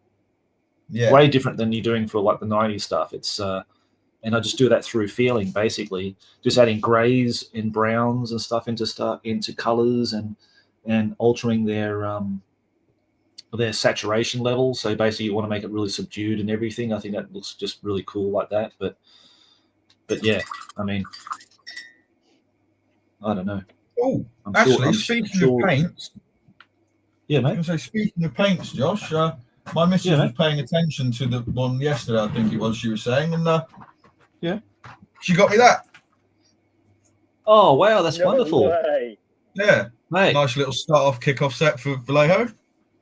That's excellent, man. What a wonderful wife you have there. Delivers you tea, then paints. What's next? Yeah. It's making me wondering what she's after, to be fair. Yeah. Is that air or is it normal paints, mate? Huh? Is it air for the air pressure, air gun, or is it actually normal paints? They're all for model paints, but you can use these easily enough through an airbrush anyway. Thinning these paints down to go through an airbrush really isn't hard. Funny thing, airbrushing, right? Ever since I started airbrushing, this is many years ago now, a good over 10 years ago, when I first got shown how to do it, a guy said you need paint thinner. So he got me like this Tamiya paint thinner, and I started using Vallejo paint thinner to thin out the paints inside the airbrush. And then only recently someone said, well, why don't you use water? And I thought, okay, I didn't think water would work so well, and I used water, and it works bloody beautifully. So it actually works better. So after all these years, I found something probably the most sort of the foundation of learning with using an airbrush. You don't need to use the fancy, expensive paint thinner. You can just use water, and it dilutes the paint perfectly as long as you don't put too much in there, and it goes through the airbrush, smashingly. So see, that's weird, because when I started using an airbrush, I was using water, and then I just picked up the Vallejo thinner just because I thought I'd give it a go. Yeah, and I found that it helps. That I find it easier to thin the paints down with the Vallejo thinner, because I found I sometimes, like you say, if I put too much water in, the pigments would split. Yeah, and I found that using the thinners, helped to stop that. But that's probably just down to inexperience, to be honest, at the time, because that was when I first started, really. Yeah, it's a big part of that is getting the right amount of water to paint dilution. And I think, because I had like a little dropper bottle with water in it, I was going like just put so many drops in, and it seemed to work okay. But if you put too much in, it just goes whoosh, splashes everywhere. It's awful. And I can see where the frustrations would lie with airbrushing, and that. So it's just like you say, this just experience, merely, mate. It's just just trial and error, really. Yeah, I think now I've got up to the stage with an airbrush where it's about time I actually upgrade my kit, because I've been using a Sparmax for quite a while. It's what is it? It's like a 3mm nozzle. No, not 0.3 or something like that. It's not one of the smaller ones. It's one of the slightly bigger nozzles to it, basically.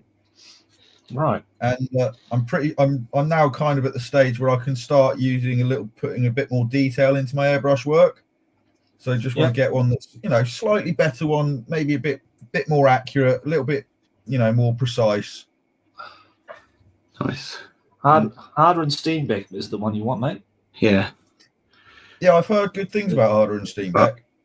Yeah, that's what I have. I don't use it very often, but they're really good. Yeah, they're. I had to buy one this year because my other one, my Iwata, the one that could never died because the what happened was that the seals inside the lower connection part, they must have dried up or cracked or broken or something. So it was just pissing out air. So I couldn't use it. It was impossible to use.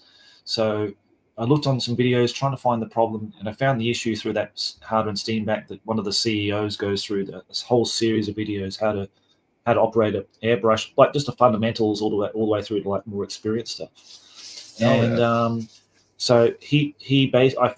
sort of narrowed it down to what the issue was, and he said all you need to do is just unscrew the bottom of the airbrush to find the seal and replace the seal. But of course, my Iwata airbrush, it's all one piece. It's all molded as one piece, so I can't remove it. So and it put me in a really tight spot because I had this commission to do, and everything was all airbrushing. It's all Age of Sigma, dragons and drakes and all this kind of stuff. And I really needed an airbrush in a hurry. So I found a guy in Japan. I got in contact with him through Airtex. So shout out to him, Kenji, I think his name is. And I got a Hansa, which is it's through the Harder and Steenbeck, but it's kind of their sort of mid-range level airbrush. And right. beautifully engineered, very nice airbrush. It's a 0.2 millimeter nozzle on it. And yeah, I couldn't be happy with it.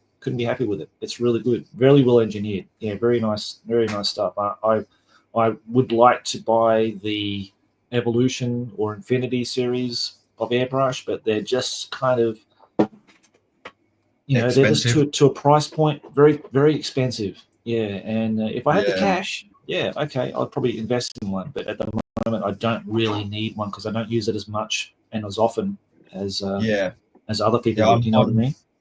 Yeah, I'm 100% exactly the same boat. Like, I use an airbrush as much as I need to, but it's not often enough to merit spending like £400 on a top of the range, Harder and Steenbeck or something. Exactly. Yeah. Oh, you dickhead! Sorry, guys. I opened the lid of this gloss varnish to just put a few drops on my thing, but of course, one of the things that pisses me off about those Vallejo things, the nozzle gets stuck into the cap. Yeah. And then the whole thing poured out. Does this do that? No, it does. But yeah, I know exactly that. Yeah, you were saying about that, yes. I'm just going to be backwards forwards. I've got to make a bottle for the baby. No, you're right. It's okay, mate. Yeah, we've all been there, Josh. Don't worry about it. Yeah. Don't worry about it. Yeah. Been there more than once for some dumb reason. Yeah, you have. I got 3 sons and a stepdaughter as well. Oh, right. Three boys. From a very wee young age. Huh? Right, okay. You got 3 boys, mate. Wow. Yeah. And a girl. Yeah. Jeez.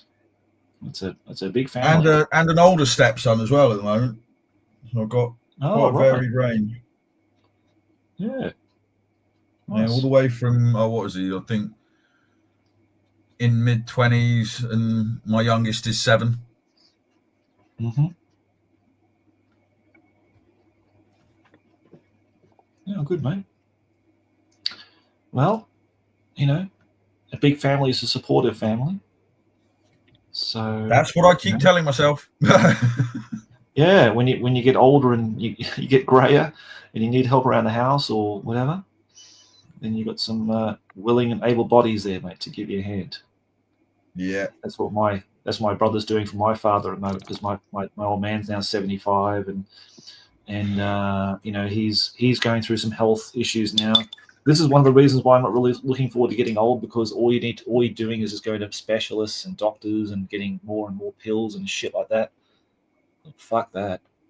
And like, he's at the point where like everything aches, everything's sore, and my brother has to help him out with everything now. So I'm lucky he's there to do that. Yeah. I'll be honest, that was partly my motivation to start trying to do commission painting and stuff for a living, because I've always done physical work. I've always been building sites, stuff like that.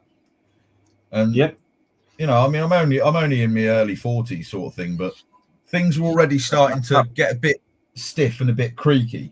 And I look at my old man. My old man's in his mid-70s, and he needs pretty much both his knees replacing, his back's knackered. It's like, no thanks. Yeah. No. Yeah, exactly, mate. Yep, did like shit before, working in factories my whole life. Carting around heavy stuff, being the dog's body. No, bugger that. Never going back to that work. Nah, I'd rather not. Well, I couldn't do it now. I couldn't physically do it anymore. They wouldn't have me. I'm too old. Too old to do that stuff now. You need a young guy or woman. who's physically fit to do all that kind of stuff. I don't know. I reckon I'm still pretty physically fit, actually. To be fair. You're pretty lean, mate. Yeah, pretty lean and mean. You're a fighting machine. You're like Rich is the strongest out of all of us. I mean, look at him. He's been bloody lifting weights like he's like He-Man or something. So he's doing 150 kilos or whatever it was on your Facebook, mate. So yeah, you can really lift some weights, dude. Yeah, so, I was quite chuffed with that. What was the 150 kilos with? No, it's 170 on the squat and deadlift. Wow. That's not bad, yeah. You going to pull one of those off, Danny? I'm not going to say what my max deadlift was. That's his warm-up, Josh. That's his warm-ups. Okay, I'll probably be at 20. It wasn't kilos, quite. But, to be fair, when I did used to, at one point I did turn into quite a bit of a gym rat, and I think I came close to 200 for a deadlift as a PR. Wow. Okay. Yeah, that's amazing. Jeez. I managed my PR for bench presses. I think on my PR bench press was 100 kilos for 2 reps. Wow. But what I love about, and I'm not going to bore you about it, but what I do love about the gym is everybody's journey is individual. So where Danny there's like 200 on the deadlift, that is amazing because at the beginning of the year I couldn't do 170, so I'm really chuffed I've done 5 just before the end of the year. So I was quite happy about that. Yeah. But my bench at the moment, I'm aiming for 120 this year. Nice. I'm happy about that. Yeah, it took ages to get up to 100, but you just got to keep chipping away in you and just trust the process. Yeah, I'm quite disappointed. My gym times. I'm quite disappointed. My gym time suffered a little bit over the last month or so, where I've been trying to get commissions done. But come the new year, I've not been for the last 2 weeks, mate, because it's family time. Yeah. So as soon as I broke up for Christmas from work, I haven't touched the gym. That's about 170 is about 26 stone. Sci-fi. Mm. So that was that's quite chuffy, that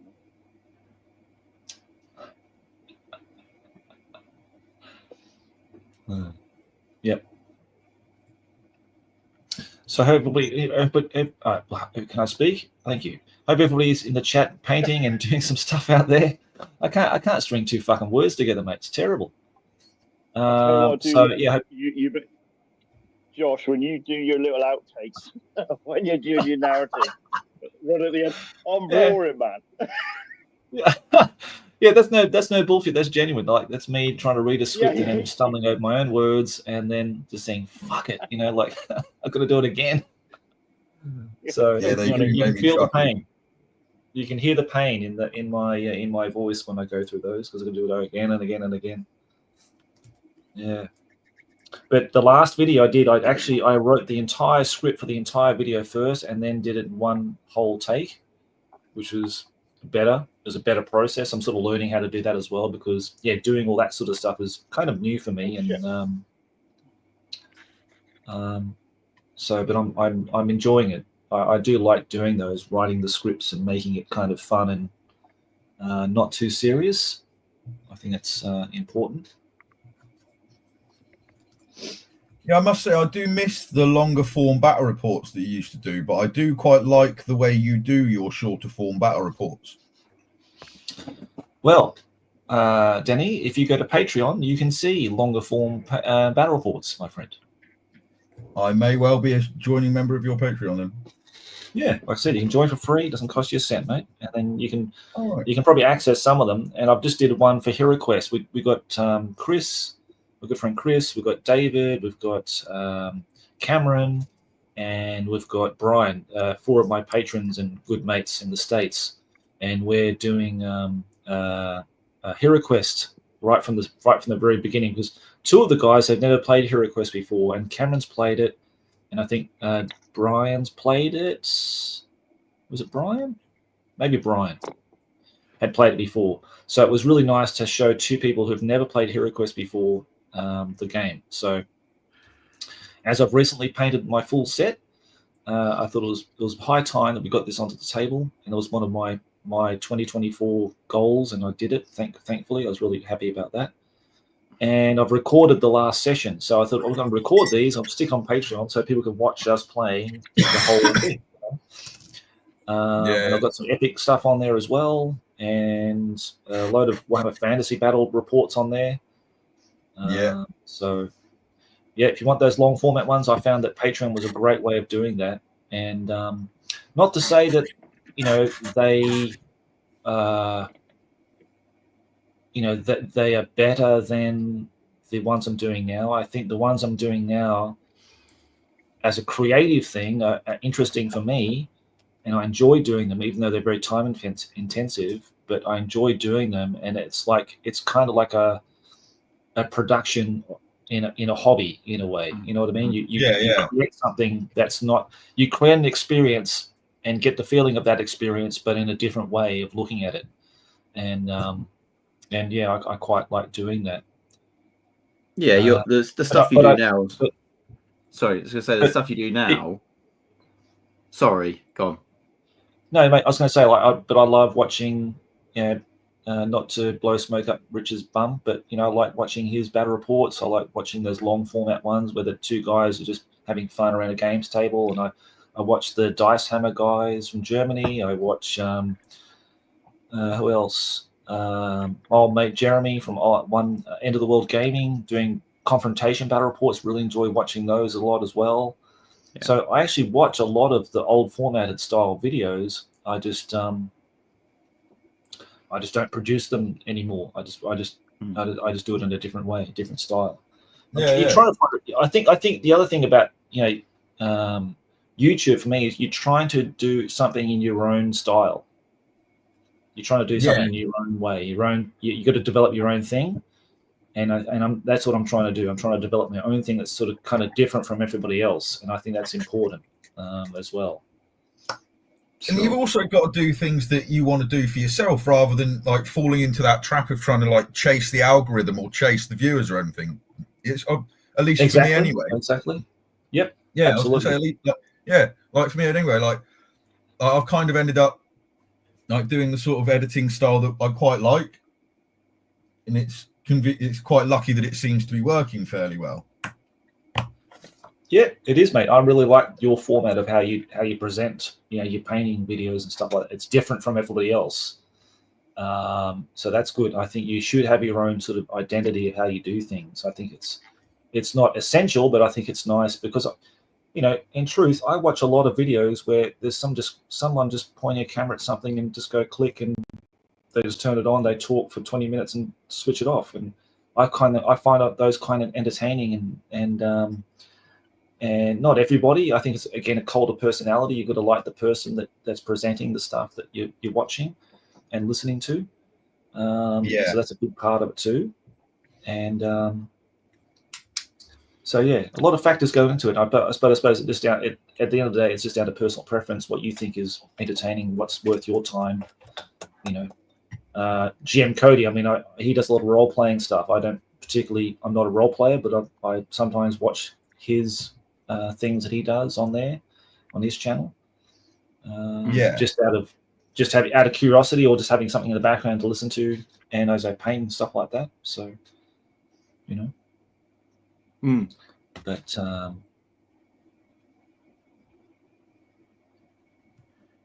will say one thing though, Josh.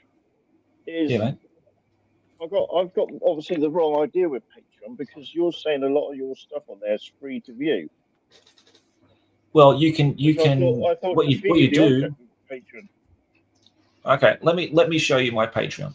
That's probably the best way of doing it. Okay, so you can see exactly what it looks like from a member's point of view. So I'm going to go to a member. Let's see. So you would see it as a member. If you would come to my Patreon, not to plug it too much. I don't like to bang on about this thing because I don't like other people banging on about it. We're asking you the questions about it, mate. He's never mentioned it. So, yeah, I never mentioned it, did I? To be fair, no, you've never mentioned it before, mate. I don't, because I don't really like banging on about it. You know what I mean? I don't like other Yeah. people banging on about theirs. I think it's like, join Patreon. And I think, fuck off, mate. I don't want to do that. I just want to. I don't like that approach to it. Like it's a sale thing. Honestly, so can you see it now? So uncomfortable. Yeah. I feel so uncomfortable when I say like and Yeah, I know what you subscribe mean. and I can hear it. and, I can hear We can see it. I know, We can I see can hear it. Okay, so this is what you would see if you were joining Patreon as a member. This is a member, okay? Now, did I make this? I think you can see this as a member. Let's see. Too. But, But you can. Yeah, the magic and the bound. Okay, I thought that was only for paid members, but maybe I'm wrong. This is the Hero Quest one. I think this is for paid members only, though. I don't know why I can watch this though. Maybe because I'm a creator and a member. I'm not sure. Yeah, it's your thing, isn't it? I do Gork Talks, which are completely free, open to the public. That's like an audio content that I talk about what's happening on the channel, stuff I'm doing through the week, and people seem to really enjoy those. So that's great. Just hearing me rambling on for 30, 40 minutes. It's the Aussie charm, mate. Yeah, exactly. So I do a lot of those. I do those weekly. I do. I think this Morp Talks White Dwarf. I think that's maybe open to the public. That I'm just flipping through a White Dwarf and talking about the issue, things I like and stuff like that. Got early access. Obviously, if I release a video early, I'll release it early to Patreon so they can watch it first. So I do that, and I do a lot of free stuff as much as I can. You know what I mean? But I've also keep stuff just for patrons as well. Early access to the podcast, so you get like a week early. So patrons get to listen to a week early before they come out on the main nice. Spotify channel. So do that for people. Now I'm just looking for my Splatter Natters. Yeah, okay. So Splatter Natters should be all free for everybody to watch, and it's just me sitting there talking and painting miniatures.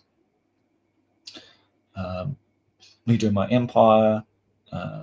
And stuff like that. Me going through my epic basing before the big epic game.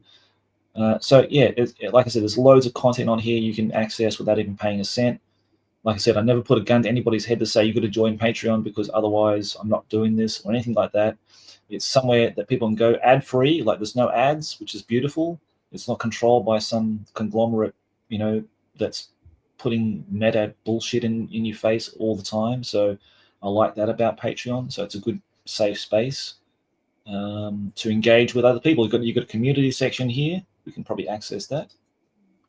And here, people can post up what they're working on, which is awesome. I love that. So you get to directly contact your patrons and see what they're doing.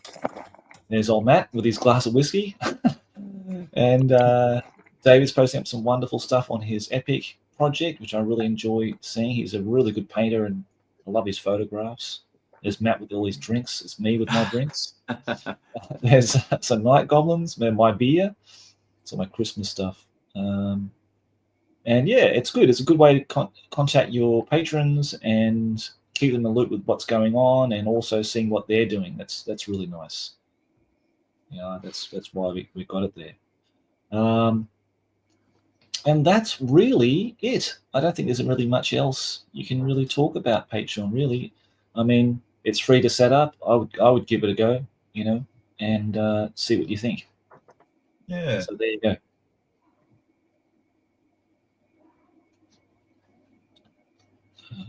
Stop sharing. How are your banners going anyway, Josh, mate? Oh, slowly, mate. I just put some. After I cleaned up all the varnish, I've cleaned up now, so it should be okay to paint on now. So, how much time we got? We've got 2 hours and 25 minutes. We've done really well actually today. Yeah. And how about you guys? Are you guys making any progress? Rich, you seem very busy, and Danny too. I've done brilliantly. I've just remembered Really, I'm mate. actually Really supposed to be happy. painting this guy as part of an entire unit, not actually as one particular model. So I'm not entirely sure how far I'm supposed to go with it. Well, cheers, Well, it's GM looking Cody. pretty good Appreciate so that. far. Yep, love the battle reports, Rich. Keep them up. So yeah, mate, I'm astounded you can do that every weekend. You got your family guy, you got your wife and kids, and you and Jason can do that every week. And it really surprises me that you can do that. And you do like those huge.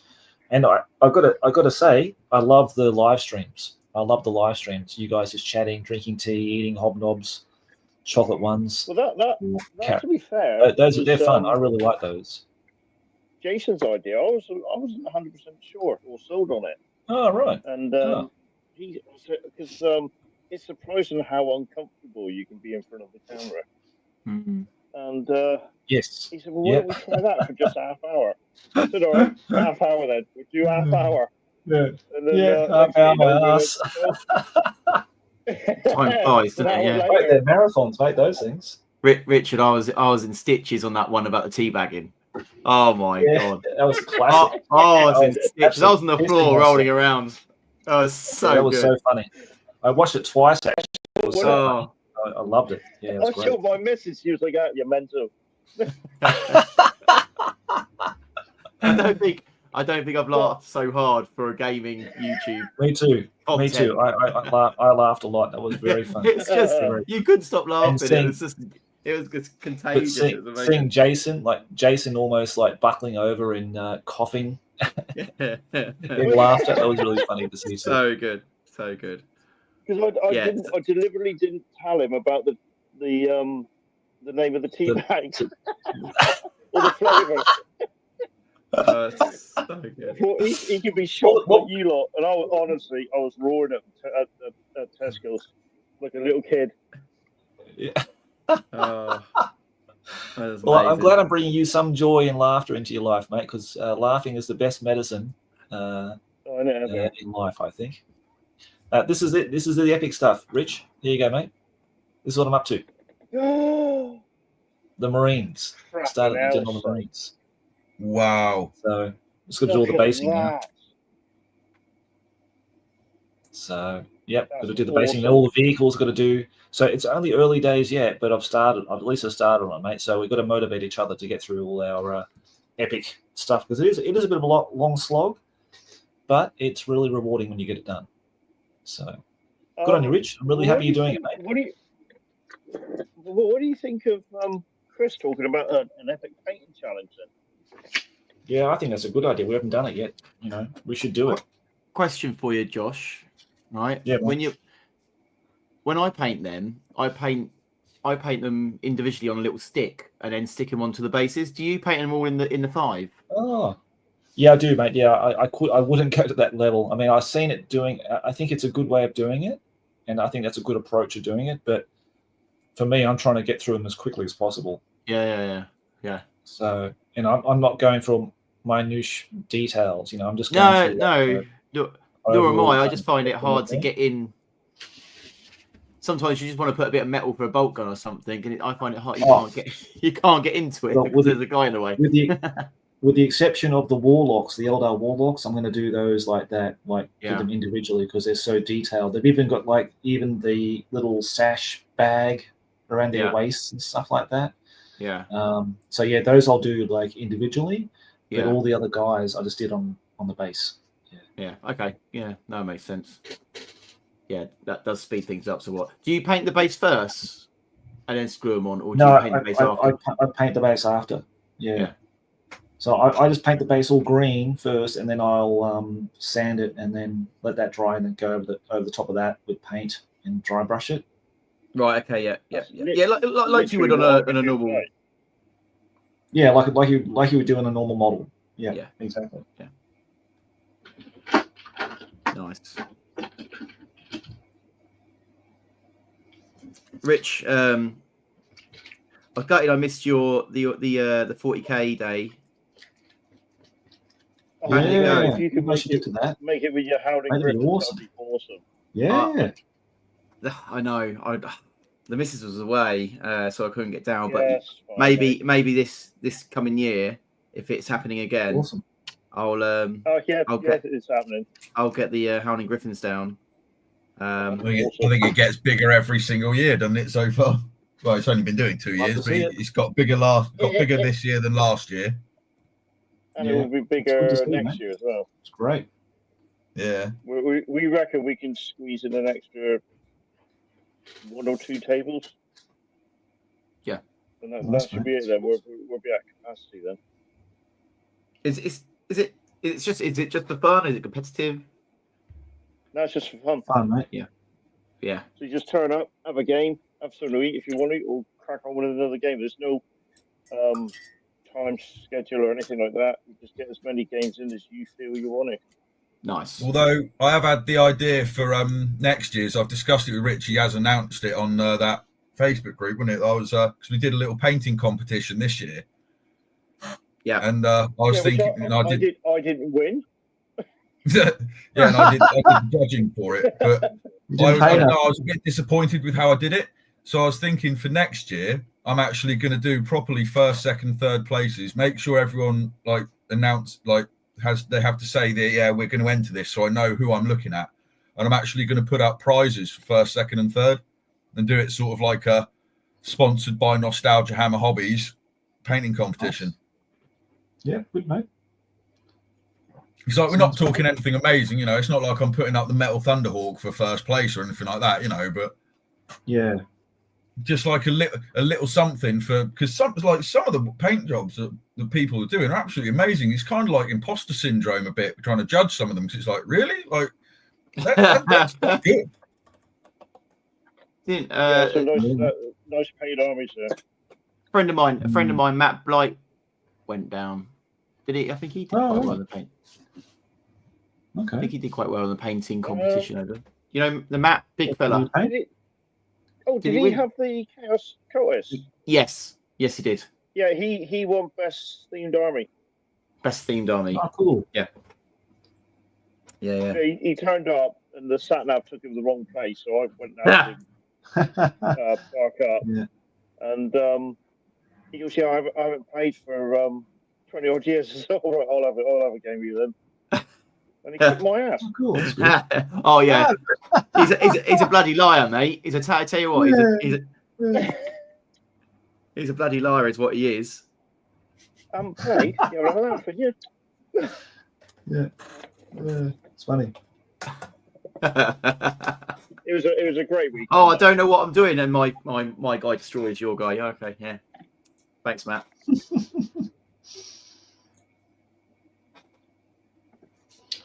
Nice one. That's great. It's great to see it's growing, mate, and more people will know about it. We've got to get you on the podcast about it too before the next one. Yeah. Or you know what I mean? To let people know about it because you get to reach more people that way, and hopefully get more people in there. Now, what's the capacity? 20. So we're at 16, I think. And the reason we cap it at 20 is so we can fit 22 in, but Jason and I want a game as well. Yeah. So of course, yeah. But I've always said to Jace, if need be, we'll have to forego gaming to let other people play. Mm-hmm. If it gets big enough, or you have to look at another venue, but that's different ball game then, isn't it? Yeah, but the good thing is that the people that own the hall, because we're so regular there, let us do it dirt cheap. Yeah. Oh, of course, exactly. So that's why we can keep the costs down for everybody else turning up, because obviously we appreciate people travel quite far, so they got to pay for hotel and stuff like that. So we don't want to charge them a huge amount of money, because like you say, we're not in it to make money. We're in it to just make friends. No, that's right. Have some games.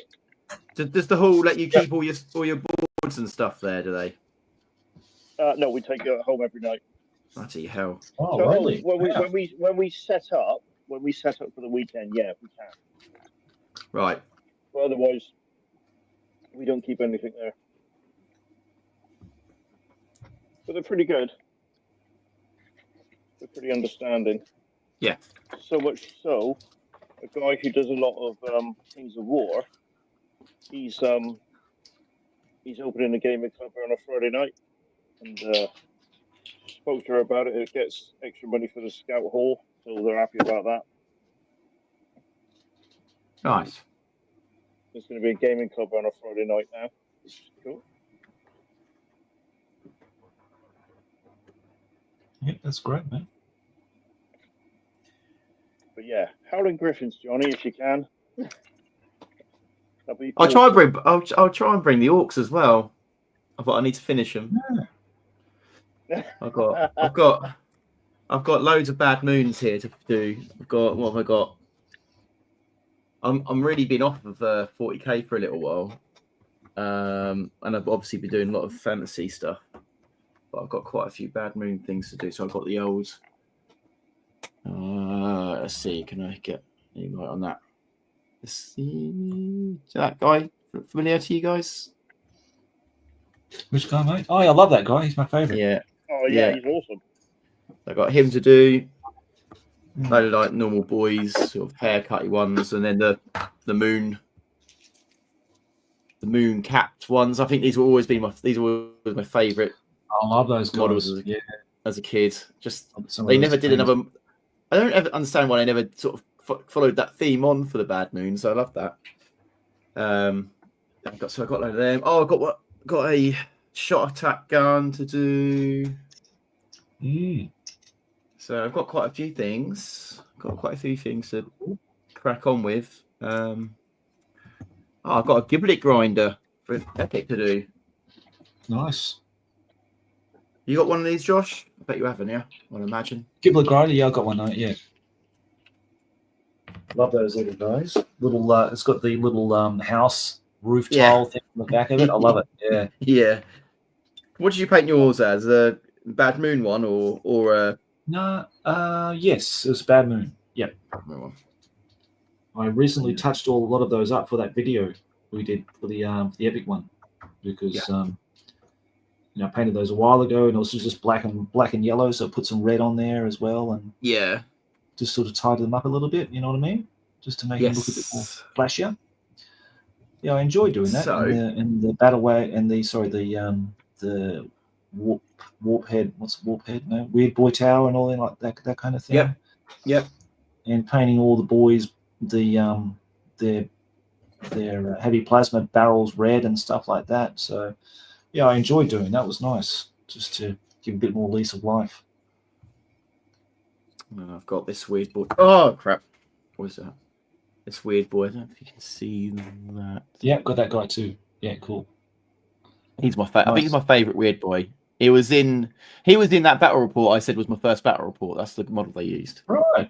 That killed the Blood Angel captain. And then and Josh, you saw these Mighty Empire things. I've got to try and paint these up.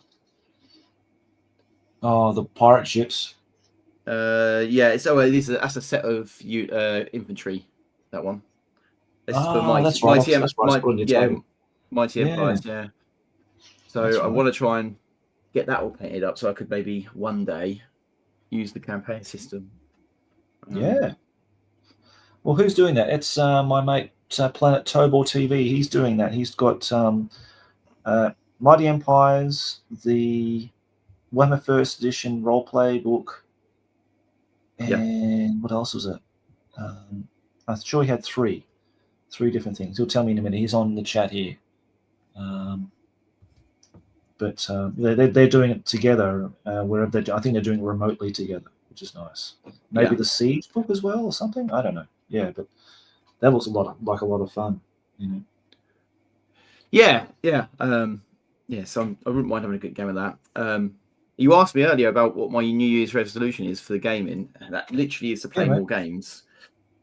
Need to play more games this year because I've been out of it for a year or so. Yep. So that's the New Year's resolution. Good, man. And maybe try and get a few more videos this year. I've been very quiet this year. But sometimes it's working out what you want to do a video of. You know, there's only so many sort of painting videos you can do, and I suppose gaming battle reports are the sort of obvious ones, I guess.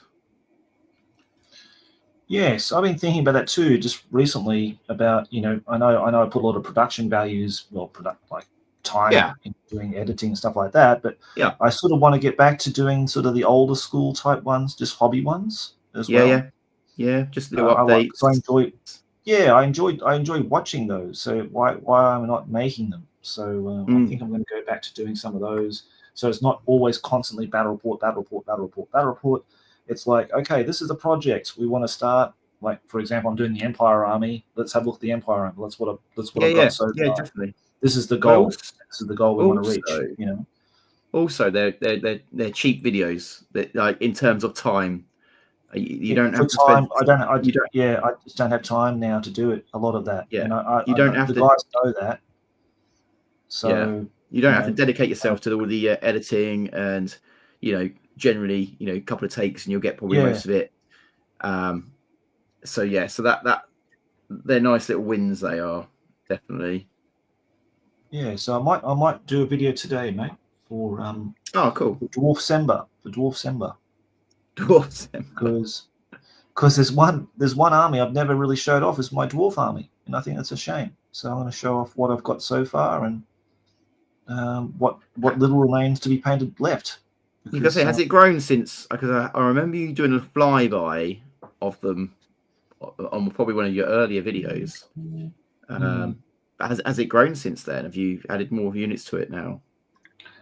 Not really. I think the only thing I've done is maybe added some crossbowmen and hundreds. I think that was the only thing I added. And I've got Ungrim Iron Fist. I painted him, but I haven't done his back banner.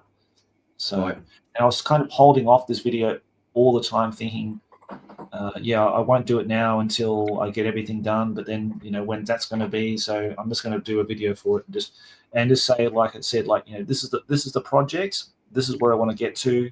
This is where I'm up to now, and I'll bring you another update soon about how we're going with it, kind of thing. Yeah.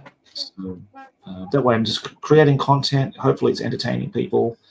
It's sort of less time intensive for me to do, and just keeping things moving along.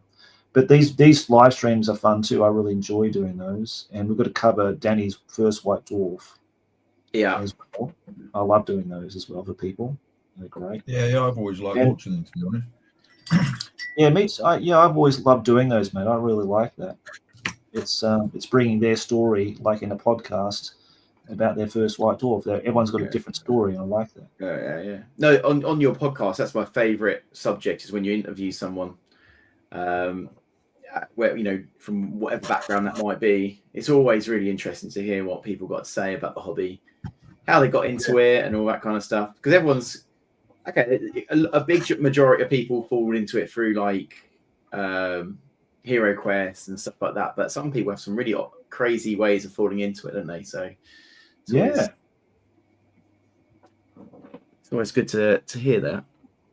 See, I think my way of first discovering Games Workshop's not one I've heard from somebody else before, or rather Citadel Miniatures. Right. It was one of my brothers had this series of books called the Zagor Chronicles. Right. And one of the authors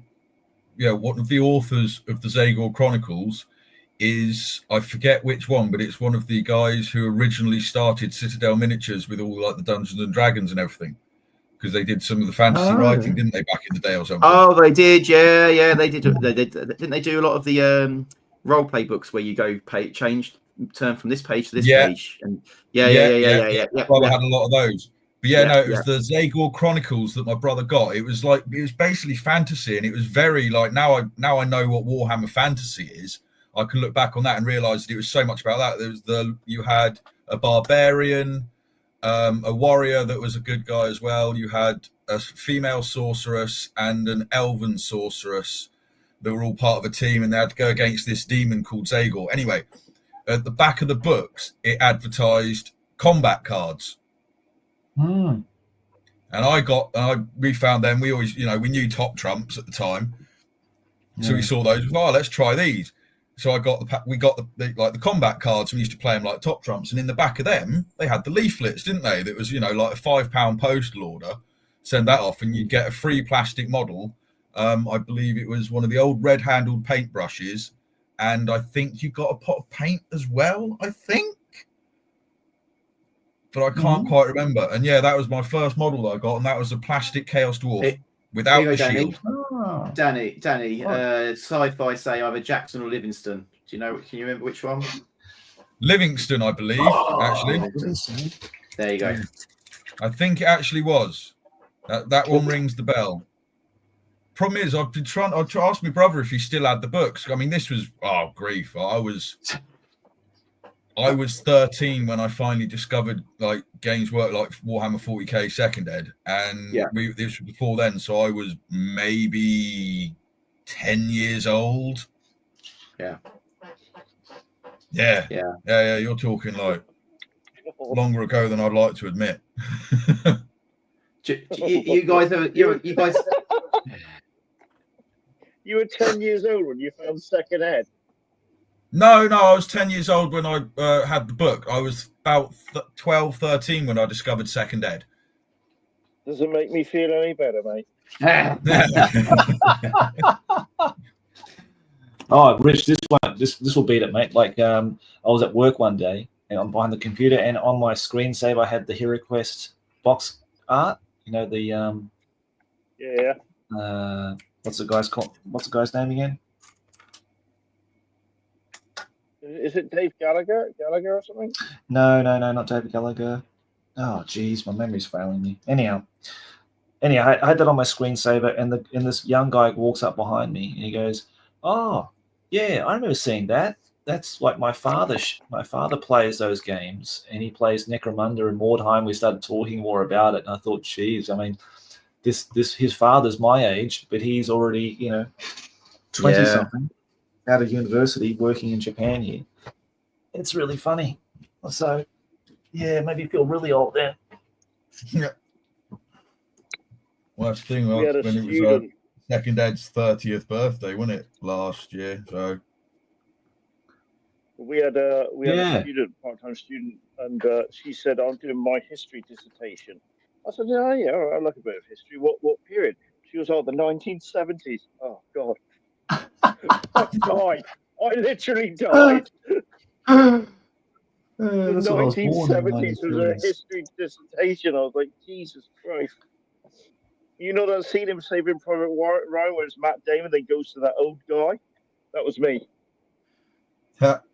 Aged right there and then. Les Edwards, thank you, Sci-Fi. Thank you. There's some other questions in here we'll get to in just a moment, because I think Colonel Billington had a question for me. Joss, was stippling ever part of the heavy metal method? I don't think it was, mate, to be honest, unless it was like things like horses and things like that. But I don't remember seeing anybody doing stippling as a heavy metal method. I think that's more of more of like a traditional artist painting method, and I think people just use it in miniature painting now, maybe as well. So, Planet Togo, I think, in relation to what I was talking about before about that combination of Mighty Empires and everything. Third edition. Okay, so he's got the third edition rulebook. He's got the Mighty Empires, and he has the Warhammer Fantasy Roleplay book. So can move characters across systems. Okay, that's cool. So you can import your characters. That's something I really like about third edition, is they all incorporated all the systems together. So Warhammer Fantasy Roleplay, third edition Fantasy, Mighty Empires. Was there anything else? I think that's it, isn't it? Just those three systems. You can import your characters across all of those. I think that's really funny. That's really cool. Siege is there too. There too. Any supplements? Really? Okay.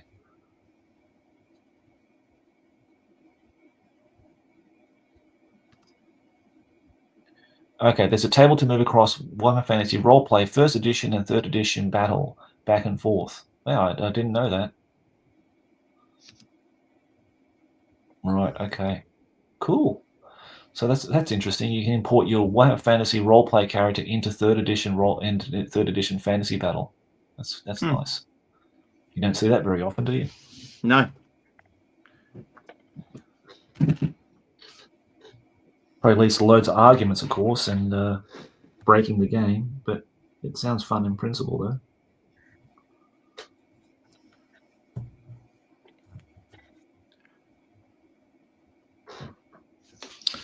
Gotta get this banner done. How's it going? Yeah, not too bad. It's sort of shaping up. It looks more like a houndy, doggy, wolfy thing that I'm painting now, rather than some kind of starved, elongated animal of some biblical description. So you're sort of taking shape slowly. You must be getting pretty close to finishing that warp spider now, mate. The red's getting highlighted quite nicely at the moment. Good.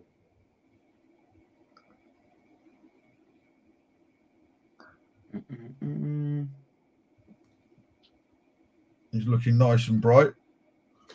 Yeah. Which that's the point, Josh. You use your Vallejo paints. Which red do you recommend for a nice bright, like blood, old school Blood Angels color or something like that? For Blood Angels, I'd have to check Blood Angels because I don't have that particular orange here. Now, just give me 2 seconds because you're in the UK, so I'm going to plug TT Combat's paints for you, mate. Oh yeah. Blood Orange is the one I used for my Epic Blood Angels, and it's perfect. So if I can recommend another brand that's local to you guys, TT Combat Blood Orange. It's very good. Excellent paints. Oh, I'll have a look at them. I'm pretty sure my LGS sells them actually. Yep. Well, just give this one a go, mate. Just give the Blood Orange a go and see what you think. But I thought that was really good. I think they're very consistent over the whole range. They've got like that triad system in theirs as well. So you got a lighter shade and a lighter shade kind of thing. So I like that. Depends on what look you want. Is it a darker red or the lighter red? Because they definitely did different tones back in the day. Well, I think the Road Trader one's like more terracotta than. Yes, it is. I remember reading a article about how they painted them, and they actually used terracotta as the base paint. Yeah. Student I was teaching painting told me that, and I thought, oh really? And sure enough, it went in the old White Dwarves, and there it was. It was terracotta, nothing to do with orange when the first paint sets came out. So absolutely, yeah, that's what it was painted as.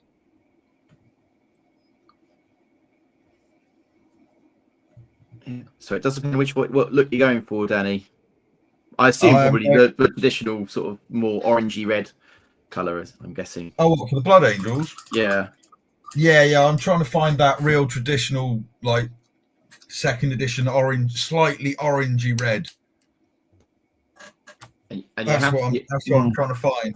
I use Evil Sun Scarlet at the moment, but it's not quite there. Do you have Vallejo paints? I've just started getting them. Okay, let me just find that. Yeah, his wife just dropped a box of them, so he just got his order in, mate, from the living room. Bloody red on Vallejo, game color. All right, might be quite Bloody good. red is the best. Yeah, that might be good. If you want the best red out there is Bloody Red from Vallejo game color. Yeah. So that's check if it's in that set actually. Yeah, in your set, your new set. I don't know if it's in there. But you might find that's quite a good match.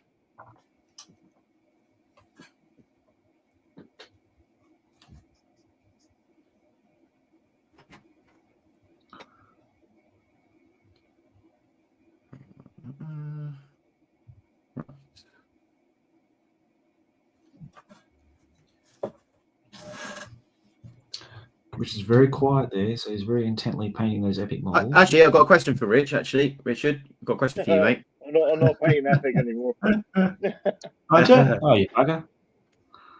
Richard, how the hell do you use the glasses things? He's wearing like the magnifying glasses. Oh, these things. Yeah. Yeah, do you use them a lot? I have to, mate, because I had a break from painting and then I went to go and paint again. I thought, I can't see the fingers of that model. So I borrowed my missus' glass and went, oh, look, I can see again. And then I thought, I need these. Right. I don't use it. Comes with the light, but I don't ever use the light. I've got a light here. Oh, they're not. They come in 5 different. Hang on. You get 5 different thickness lenses. Oh, okay. How's that working? Yeah. Nice. And that thick one there is, I tend to use that for dotting eyes. Right. But yeah, I just find it really easy to use. There you go. Sci-Fi's got some of the old classic paints from Citadel. So he's got the terracotta pot and his space marine box, and there's a salamander green there as well. There you go. Yeah, I wish I had that terracotta pot. I remember that color. It's a nice color. You can probably find you can find the what's it called again? Coat d'arms equivalent, I suppose, if you really wanted it. But yeah, true. It's so diluted though. I'm not a fan of the coat d'arms myself. But yes, if I really wanted it, I could do that. Looks like you got some snotlings in your internet connection there, Jonny. So you're freezing up a lot, mate. But your sound's coming through okay. Oh, am I? See? Just to let you know. Yeah. Okay. No change there. Sounds coming through. Yeah. Yeah. They better fire someone in your local internet company there, mate. No. Good job. So I've got to do these bloody, paint and chats here. Come on. Time is money. Yeah. I've got to be honest with you. Taking part in this paint and chat has been fantastic. I've got so much mate. done. Excellent. Well, like I said, you guys are welcome anytime. So I'd love to have your company. And if anything, it's a great way for us to just get together and chat. I'll have to try and get Jason. Never did that. Yeah, get Jason in, mate. Yeah.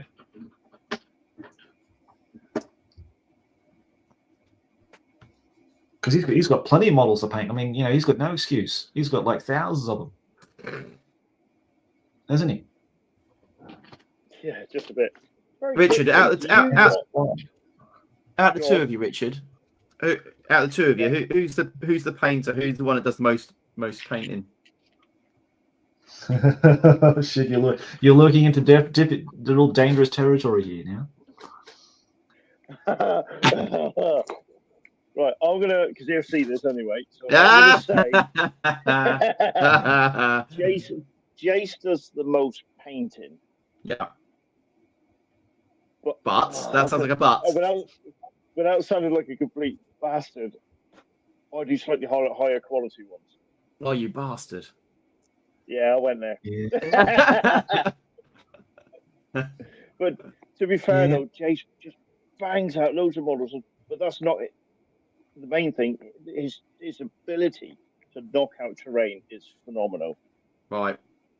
We went, and I've said this at the weekend, and I've said it on our live chat, and I'll say it now. There's no way on earth we could hold the game of weekend we do without Jason's ability to knock up terrain like he does. All right. He's just a machine when it comes to terrain. It's so good. And he when we had our little painting challenge, he would just go, I've done the squad that you said do, but I've also done these. I was like, for crying out loud, Jace, I've struggled to do that squad, and you've done 3 times as much. But he always says to me, and I have his voice in the back of my head, they're not going to see it on the channel, Rich. Don't worry about the eyes. Yeah, we will see it on the channel, Rich, when you get a better camera and that lot, and you do the close-up army presentations.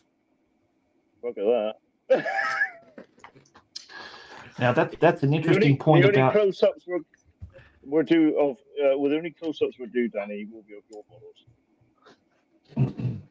Now, this is an interesting point too about the new direction of the videos I'm making.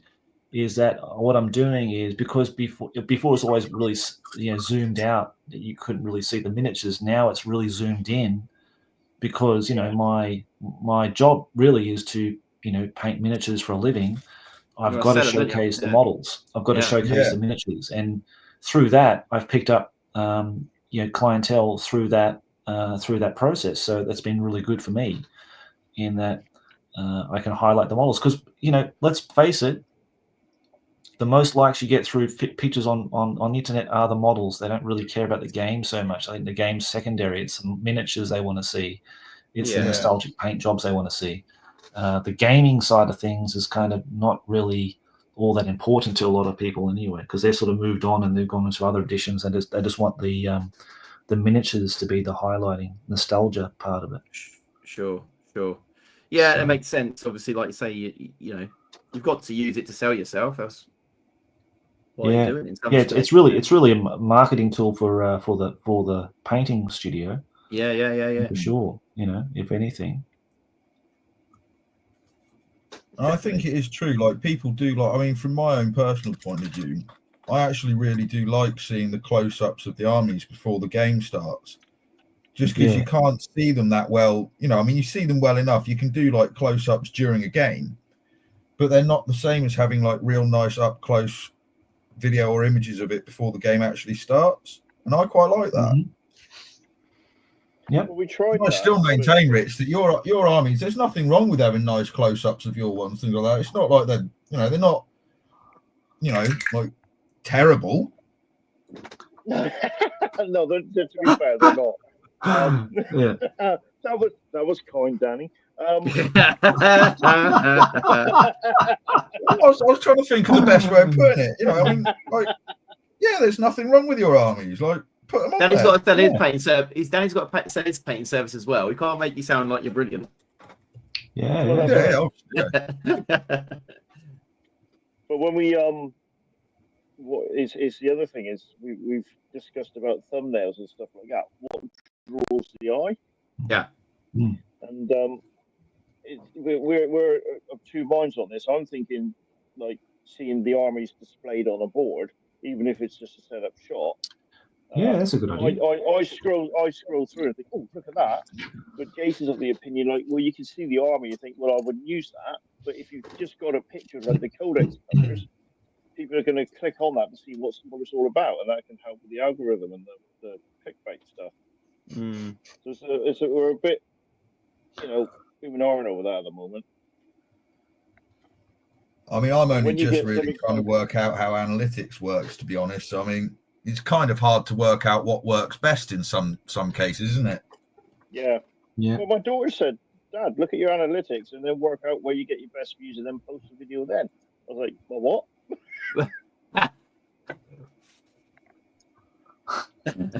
They seem to be more switched on about it all than I am. Yeah, mate, they are, aren't they? Yeah. Now, like I said, I'm only just really starting to get my head, very tentatively trying to get my head around how all the analytics works and everything else like that for it. Yeah, I've got to be honest, I've never looked at it, mate, to be honst. It's not really... I've only looked at it just out of curiosity, and it's sometimes nice to have a look. I'm still quite good at not getting lost in it, mind you, then again. Like I said, it's not like I have a subscriber account or anything else like that where there's anything to get all amazingly excited about anyway. I'm good if I get, or if I gain an extra like 15 plus nearly 20 odd subscribers a video, that's bloody good going for me.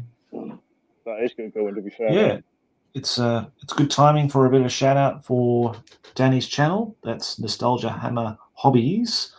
We highlighted it before and early in the show, so please go and check out his channel and check out his excellent painting videos and be a subscriber,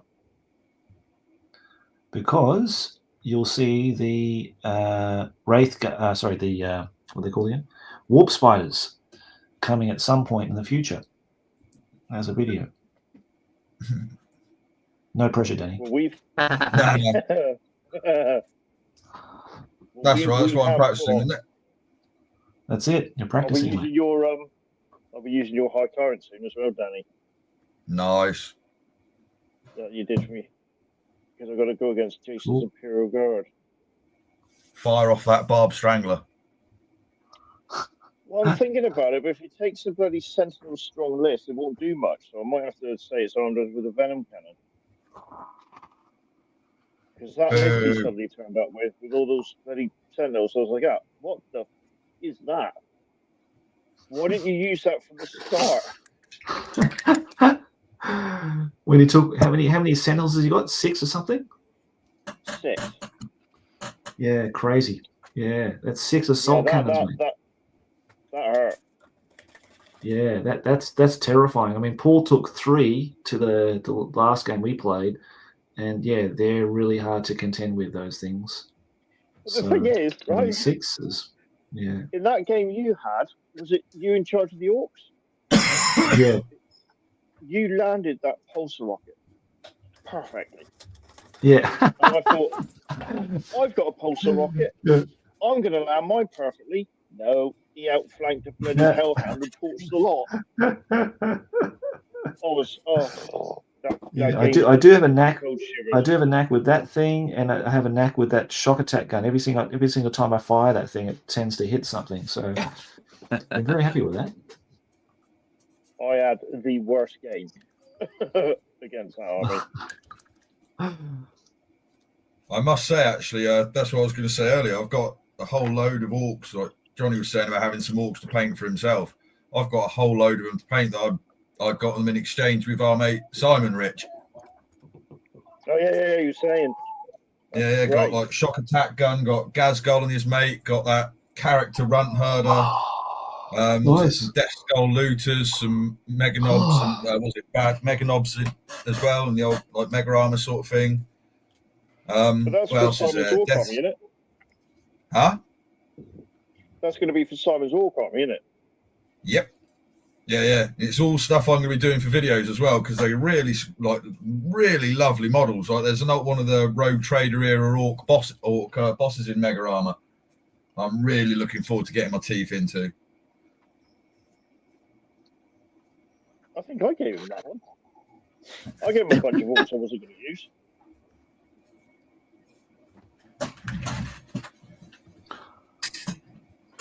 I need to get myself a whole load of mate of mine suddenly, we've done a video, donated a load of orcs to us. It's like, what are we going to do with all this? Yeah, that's amazing. That was great. He has said as well that he's got an epic orc army as well that we might inherit. Oh, great.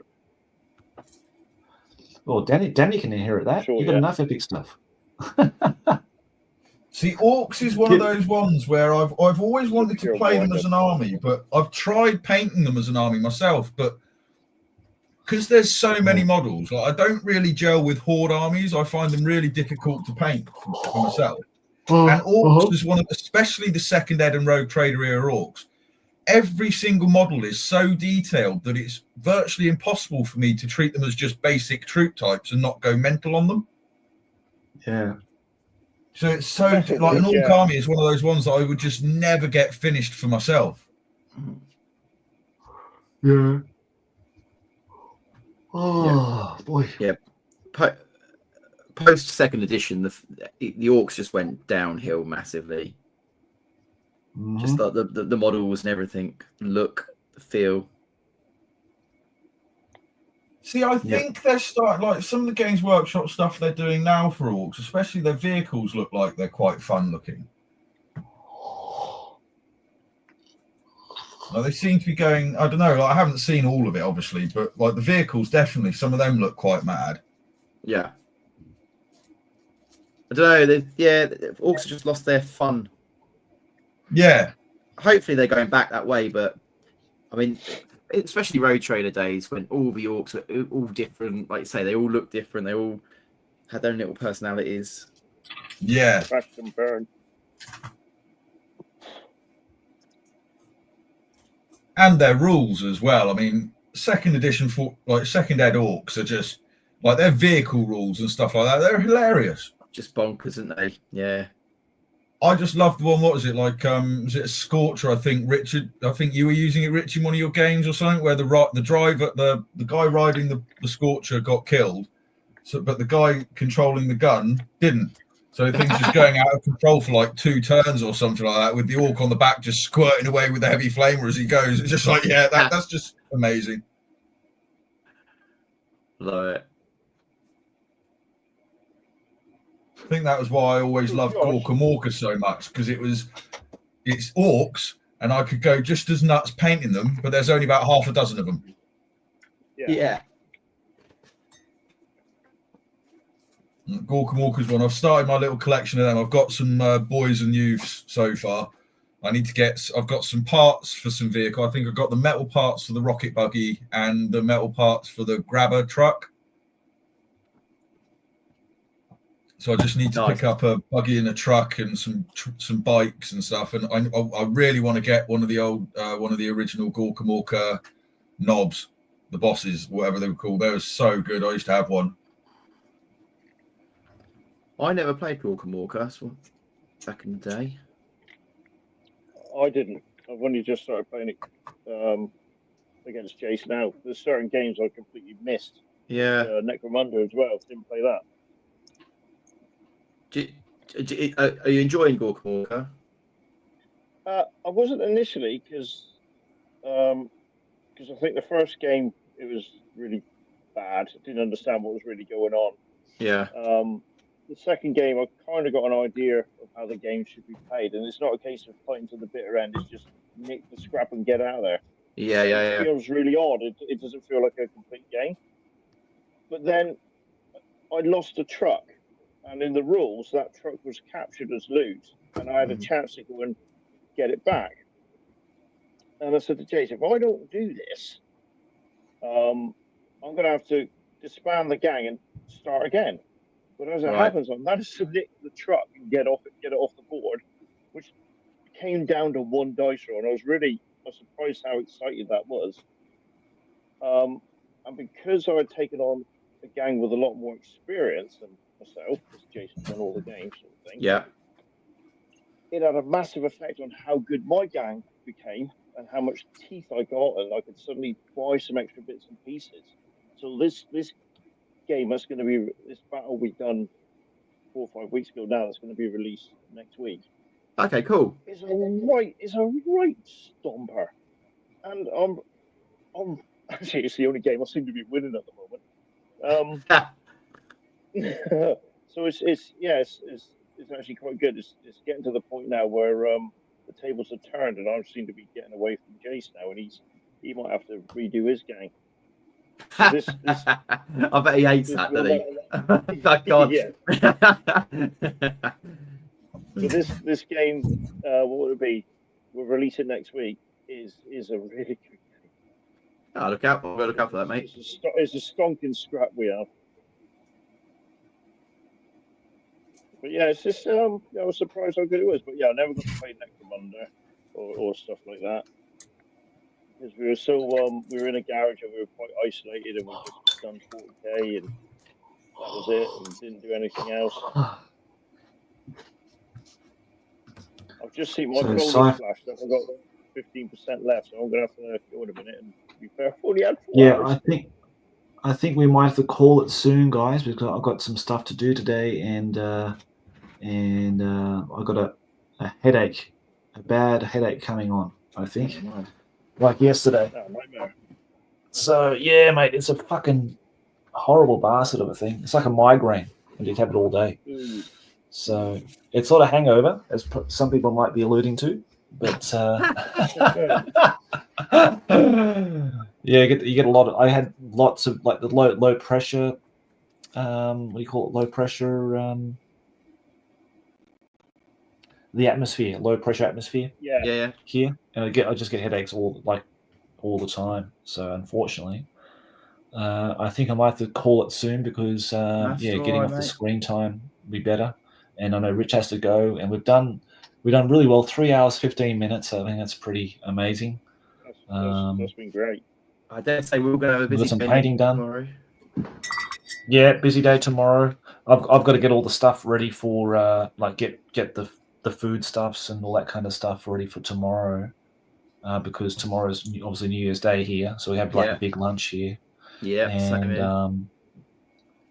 here. But now I do intend to, because the 31st here, isn't it, today? I'm losing track of what day it is. I think it's the 31st today. So I do intend to come back tomorrow morning to do another live stream. So let's see how it goes. Let's see how we feel, and I'm not gonna post it up as I'm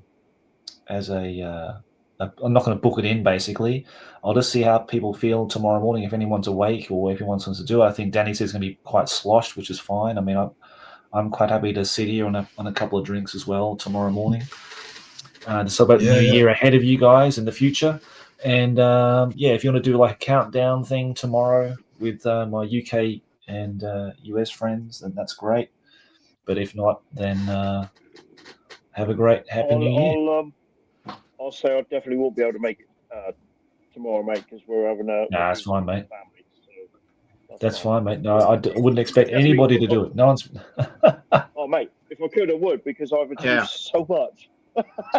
Yeah, it's good. Well, we'll do it on a regular basis, and I'm glad that you guys can join me to do it, and that people in the chat are obviously doing some painting, or it's entertaining them.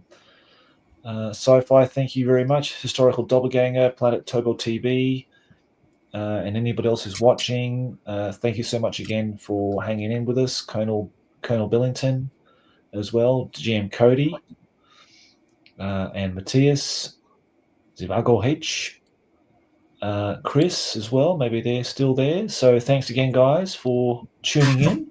Thanks again to Danny thanks again, mate. Thanks, Rich, for joining us, mate, for the first time, and of course to Jonny, looking after the baby and doing all that. I'll bring him on next time. He can sit him here. Yeah, why not? That's a good idea too. And Nails by Hilly. Thanks again to Danny's wife for tuning in and saying hello and watching us. Yeah, What's that? He's got a brew. I had to bring a thermos flask, so I didn't have to get one. Oh yeah. It's got a crappy team on it though. Huh? Oh, Man United. Is it Man United? Yeah, it's not mine. It's my son's. Yeah. Oh, right. Okay. All right, boys. Well, thanks again. If I don't see you tomorrow, have a wonderful start to 2025. All the best. And, Happy New Year to you, mate. And to all you. Thanks, mate. Happy New Year, guys. Annie. Yeah. Happy New Year if we don't see anyone beforehand. And if not, it's been great. Yeah, absolutely. Okay, guys. Otherwise, we'll see you again tomorrow. Okay, take care. Cheers, guys. Cheers, guys. No.